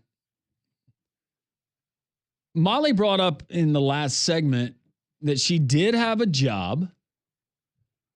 Y'all just need to be careful here because she's going to get audited. I was guessing that it was babysitting. No. It was not. And then she reminded us, of all people, Molly Robinson worked in wait. Are you okay with this? Yeah, it's fine. Okay. It's kinda Molly funny. Robinson worked in a liquor store. In high school. I'm not even kidding. She's talked about that on the show before, I think. Has she? Oh, I didn't realize that. Yeah, I think so. New audience all the time. I was trying to respect But actually, I the forgot it. boundaries No, that we yeah. have put up with our coworker. No, props to you, Pat. Yeah. I was the only female and I was the youngest, obviously. But yeah, I was 18 and it was like right after my 18th birthday. How old do you have to be in Tennessee to? I think it's 16 to sell. What? 18 to serve if you have a license. I never had my ABC license, so like I could never like do like the pouring station. But yeah, So the liquor store that you worked at had a pouring station? it was a nice liquor store. What kind of liquor store were was a you very working I was nice- about to say, field trip. Like Luke Bryan would come in our liquor store, and like a lot of like the Titan, like it was a nice liquor store. Yeah. You And mean my to tell me parents Luke liked it. Bryan drinks alcohol? Oh my Yes. gosh, Molly. And my parents liked it because they got the discount because I couldn't. What would people say when you carded them? Because you look like you're 16 now. She gets carded now. The Turkish government almost threw her Like, in why prison is this 'cause they thought she child was asking 12 me years for old. my ID? They did think I was 14 in Greece. No, and that's like the law in Tennessee. Unless the person looks 80, like you have to ID everyone. Like you can't just assume. And it was pretty funny me IDing people, and they're like, "You want to see my ID?" Like, yeah, legally I have to. I'm sorry. Didn't you have people from school that would try Oh. to sneak and like use a fake ID and you just kind of had to See, there's a whole nother side of this story that disappear. we're not going to get on the air. Molly was very popular when people were planning No, parties. I never did that. No, I did not do that. I was too scared. Well, if you don't like the hangover effects from drinking a bunch of liquor, then you need to check out our friends at Easy Hemco because Easy is a refreshing new beverage that's reliably microdosed with 3 milligrams of D9 THC and 3 milligrams of CBD per serving, and it's non-alcoholic and free of added sugars, so no hangover effects. So no for you to people worry. like Molly trying to card you. That is absolute. Well, maybe. But Easy Hemco is based right here in Birmingham. So if you're looking for a social buzz that comes with no regrets, give them a shot.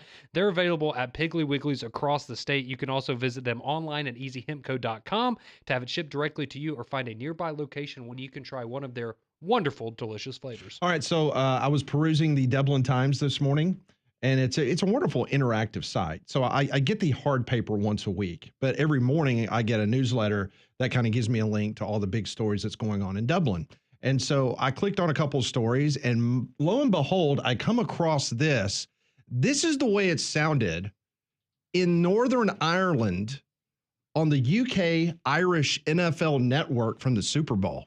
Time for Mahomes to try and make some magic. A night where he's trying to establish his legacy. Steps his foot, has Samaje Perine, rushes out to the right-hand side, has a man that throws the interception at the 39-yard line. Returning out to numbers 25, 20. Cooper DeJean down to the 10, down to the 5. Touchdown, Eagles! Cooper DeJean goes all the way across the formation, returns the ball. That is how you call a North American football game right there, I just folks. got chills. That was awesome. I just love that he's going off, and then the guy in the background, you see him go, Cooper DeJean, so that we know who the player is. I think engineer could have done a little bit better job where he wasn't overmodulating. That's just the way they talk over there, man. He's just excited. They're just excited. Let's hear this one more time. This is the way it sounded on the Cooper DeJean takes it home, pick 6 in Northern Ireland. Time for Mahomes to try and make. Please, Conrad. That was the actual audio from the broadcast. Try it again. I set it up beautifully too. What's the problem? It's the phones.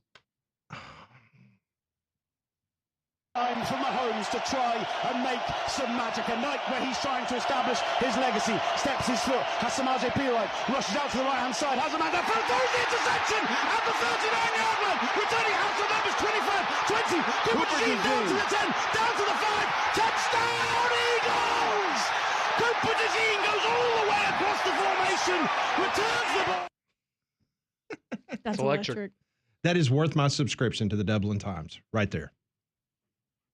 There's a lot of big news over there. I'm on the website now. Oh, it's a killer website. Did you see where the cargo ship, the MV Matthew, tried to escape the Irish waters while carrying cocaine worth an estimated $157 million? That was the big story over there. 2.5 tons Yeah.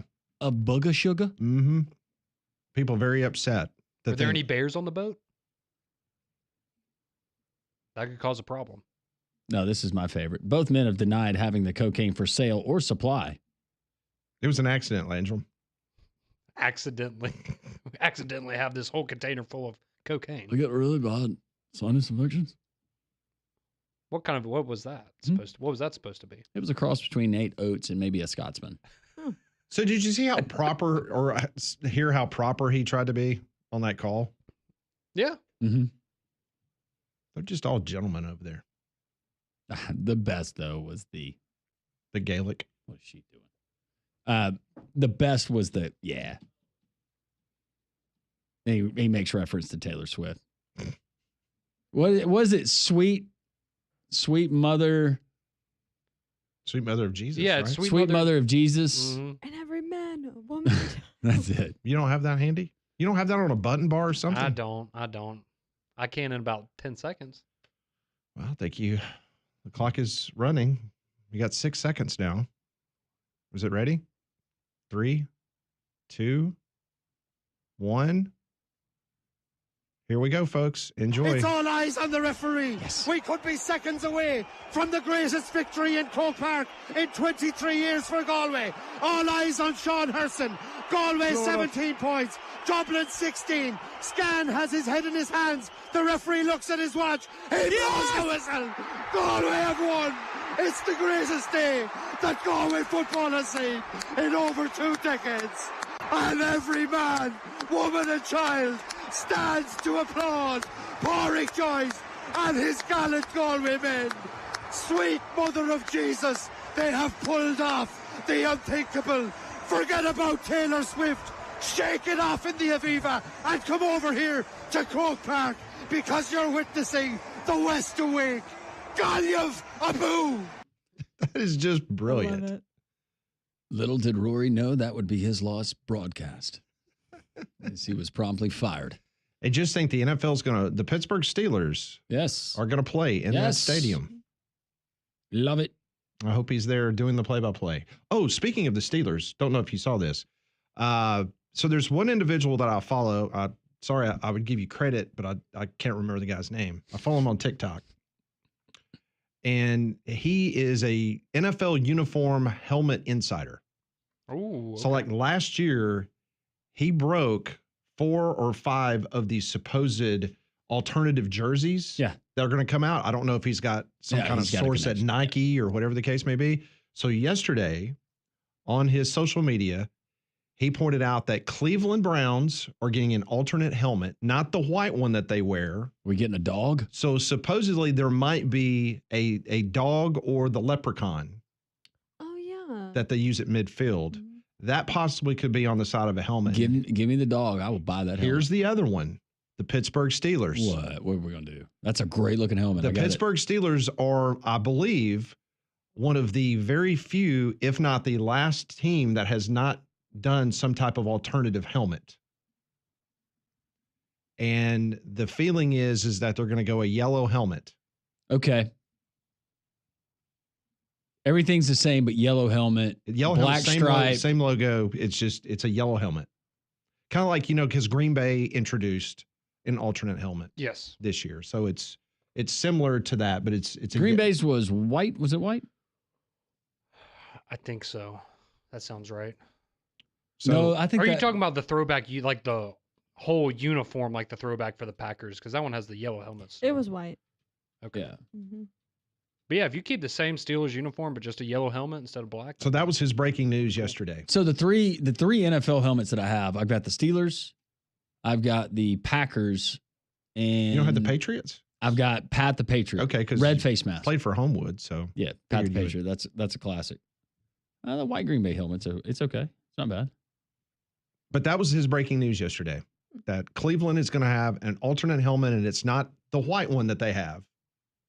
So the general feeling is that they might put a logo on the side of the helmet, and then Pittsburgh would be the other team that he's got a buddy or a girlfriend that works.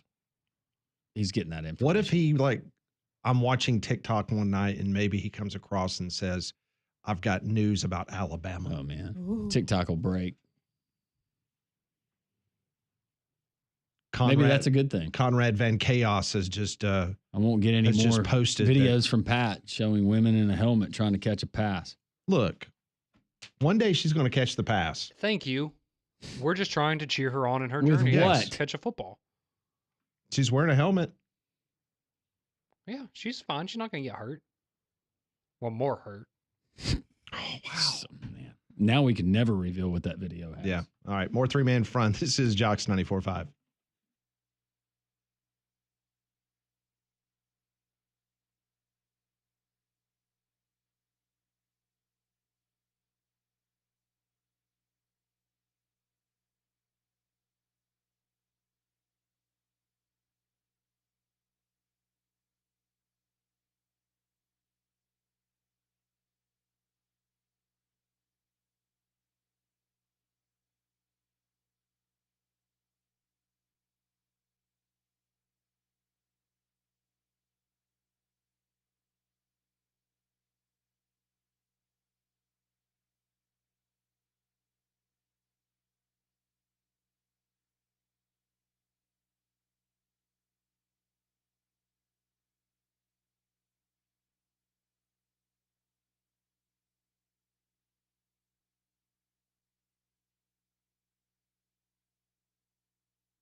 It is 1:51, Jocks 94.5. You're just 9 minutes away from Paul Feinbaum from his Charlotte studio. I understand that AL.com's had a bunch of stories lately about Paul Feinbaum.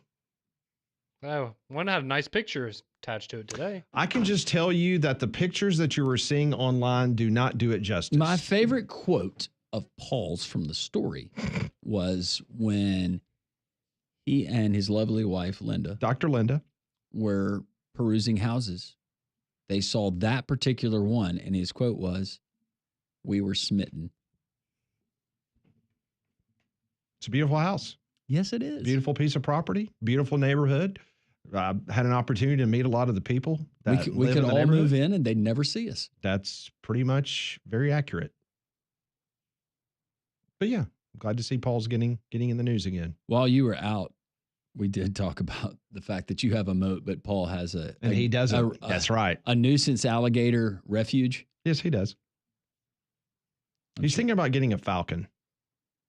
Did they put in the story the city that the house was in? I don't want to reveal. I don't want to reveal anything. I don't know. Is he going to have a? Well, it's not as bad as it used to be back in the day, right? Where he used to have. I'm not private security. I'm not making comment on the security force that is employed for Mr. Feinbaum. Oh, I'm just trying to buy time so I can pull I can up tell.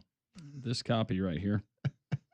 Hey, All-Star Weekend is almost here, and Prize Picks is the best place to win cash while watching your favorite players during the game and the Saturday night events like the three-point contest. You can win up to 1,000 times your money on Prize Picks. You simply just download the Prize Picks app, as Drake, one of our Great Jocks listeners, and so many others have done, and you can win. You can win real money. Download the Prize Picks app. You're going to play a $5 play. Whether you win or lose, you're going to get $50 instantly kicked back to your account. But you have to enter promo code WJOX. Download the app. Use code WJOX. Get $50 instantly after you play your first $5 lineup. Prize Picks, run your game. Here's an example of some of the options that you're going to get. You're going to get player matchups. And in those player matchups, for college basketball, for instance, you could have Mark Sears. Saturday versus the Auburn Tigers. Does Mark Sears go for more than 18.5 points? Does Janai Broome go for more than 9 rebounds against Alabama? You just say more or less. It's that simple. There's not a whole lot of thinking involved, but you can be a winner. Download the app today. Enter promo code WJOX. First $5 play, you get $50 instantly. No strings attached. Win or lose. Prize Picks, we appreciate their partnership. So, Joe Lenardi, I was actually watching. Conrad, were you still up? Were you watching the St. Mary's game last night? I did not catch the St. Mary's game. Like at Santa Clara? No. Well, Joe Lenardi was there at the game on the West Coast. Favoritism. All right, Joe. And so he was sitting there, and he literally on the fly started jotting notes down. He said, "Hey, obviously this is nowhere online yet. He might have updated this already, but he said on the fly last night, this morning you saw that I had Tennessee as a 1 seed. They're no longer a 1 seed. Now Florida, what they did at Mississippi State, they're now on the 1 line. So the SEC did not lose that third number 1 seed, according to Joe Lenardi. He just flip-flopped, and I agree 100%. Tennessee's got massive problems. It's great to have the type of defense that you have, but when you're leading scorer, it is amazing what he was unable to do last night. He was 3 of 13, 0 of 7 from the three-point arc. He's their leading scorer, and when Ches Lanier cannot score points, they got trouble. And he's not like Dalton Connect, where you essentially got to the point where you could bank on him having a great night. You every cannot, single time and that's a problem. And how about this fact? So Kentucky made 12 three-pointers against Tennessee. Tennessee was 3 of 18 from behind the three-point arc. In 2 games this year against Kentucky, Kentucky has shot 50% from the three-point line. They're 24 of 48. Meanwhile, everybody else that Tennessee has played, 26% behind the three-point arc. Well, in Kentucky, their game is their offense. That's the strength of their team. They can put up big numbers. Now, they can't buy a stop at times. We saw the 102-97 finish they had with Alabama at Rupp. But if your defense is not on point that night, and you're a team like Tennessee that has those droughts,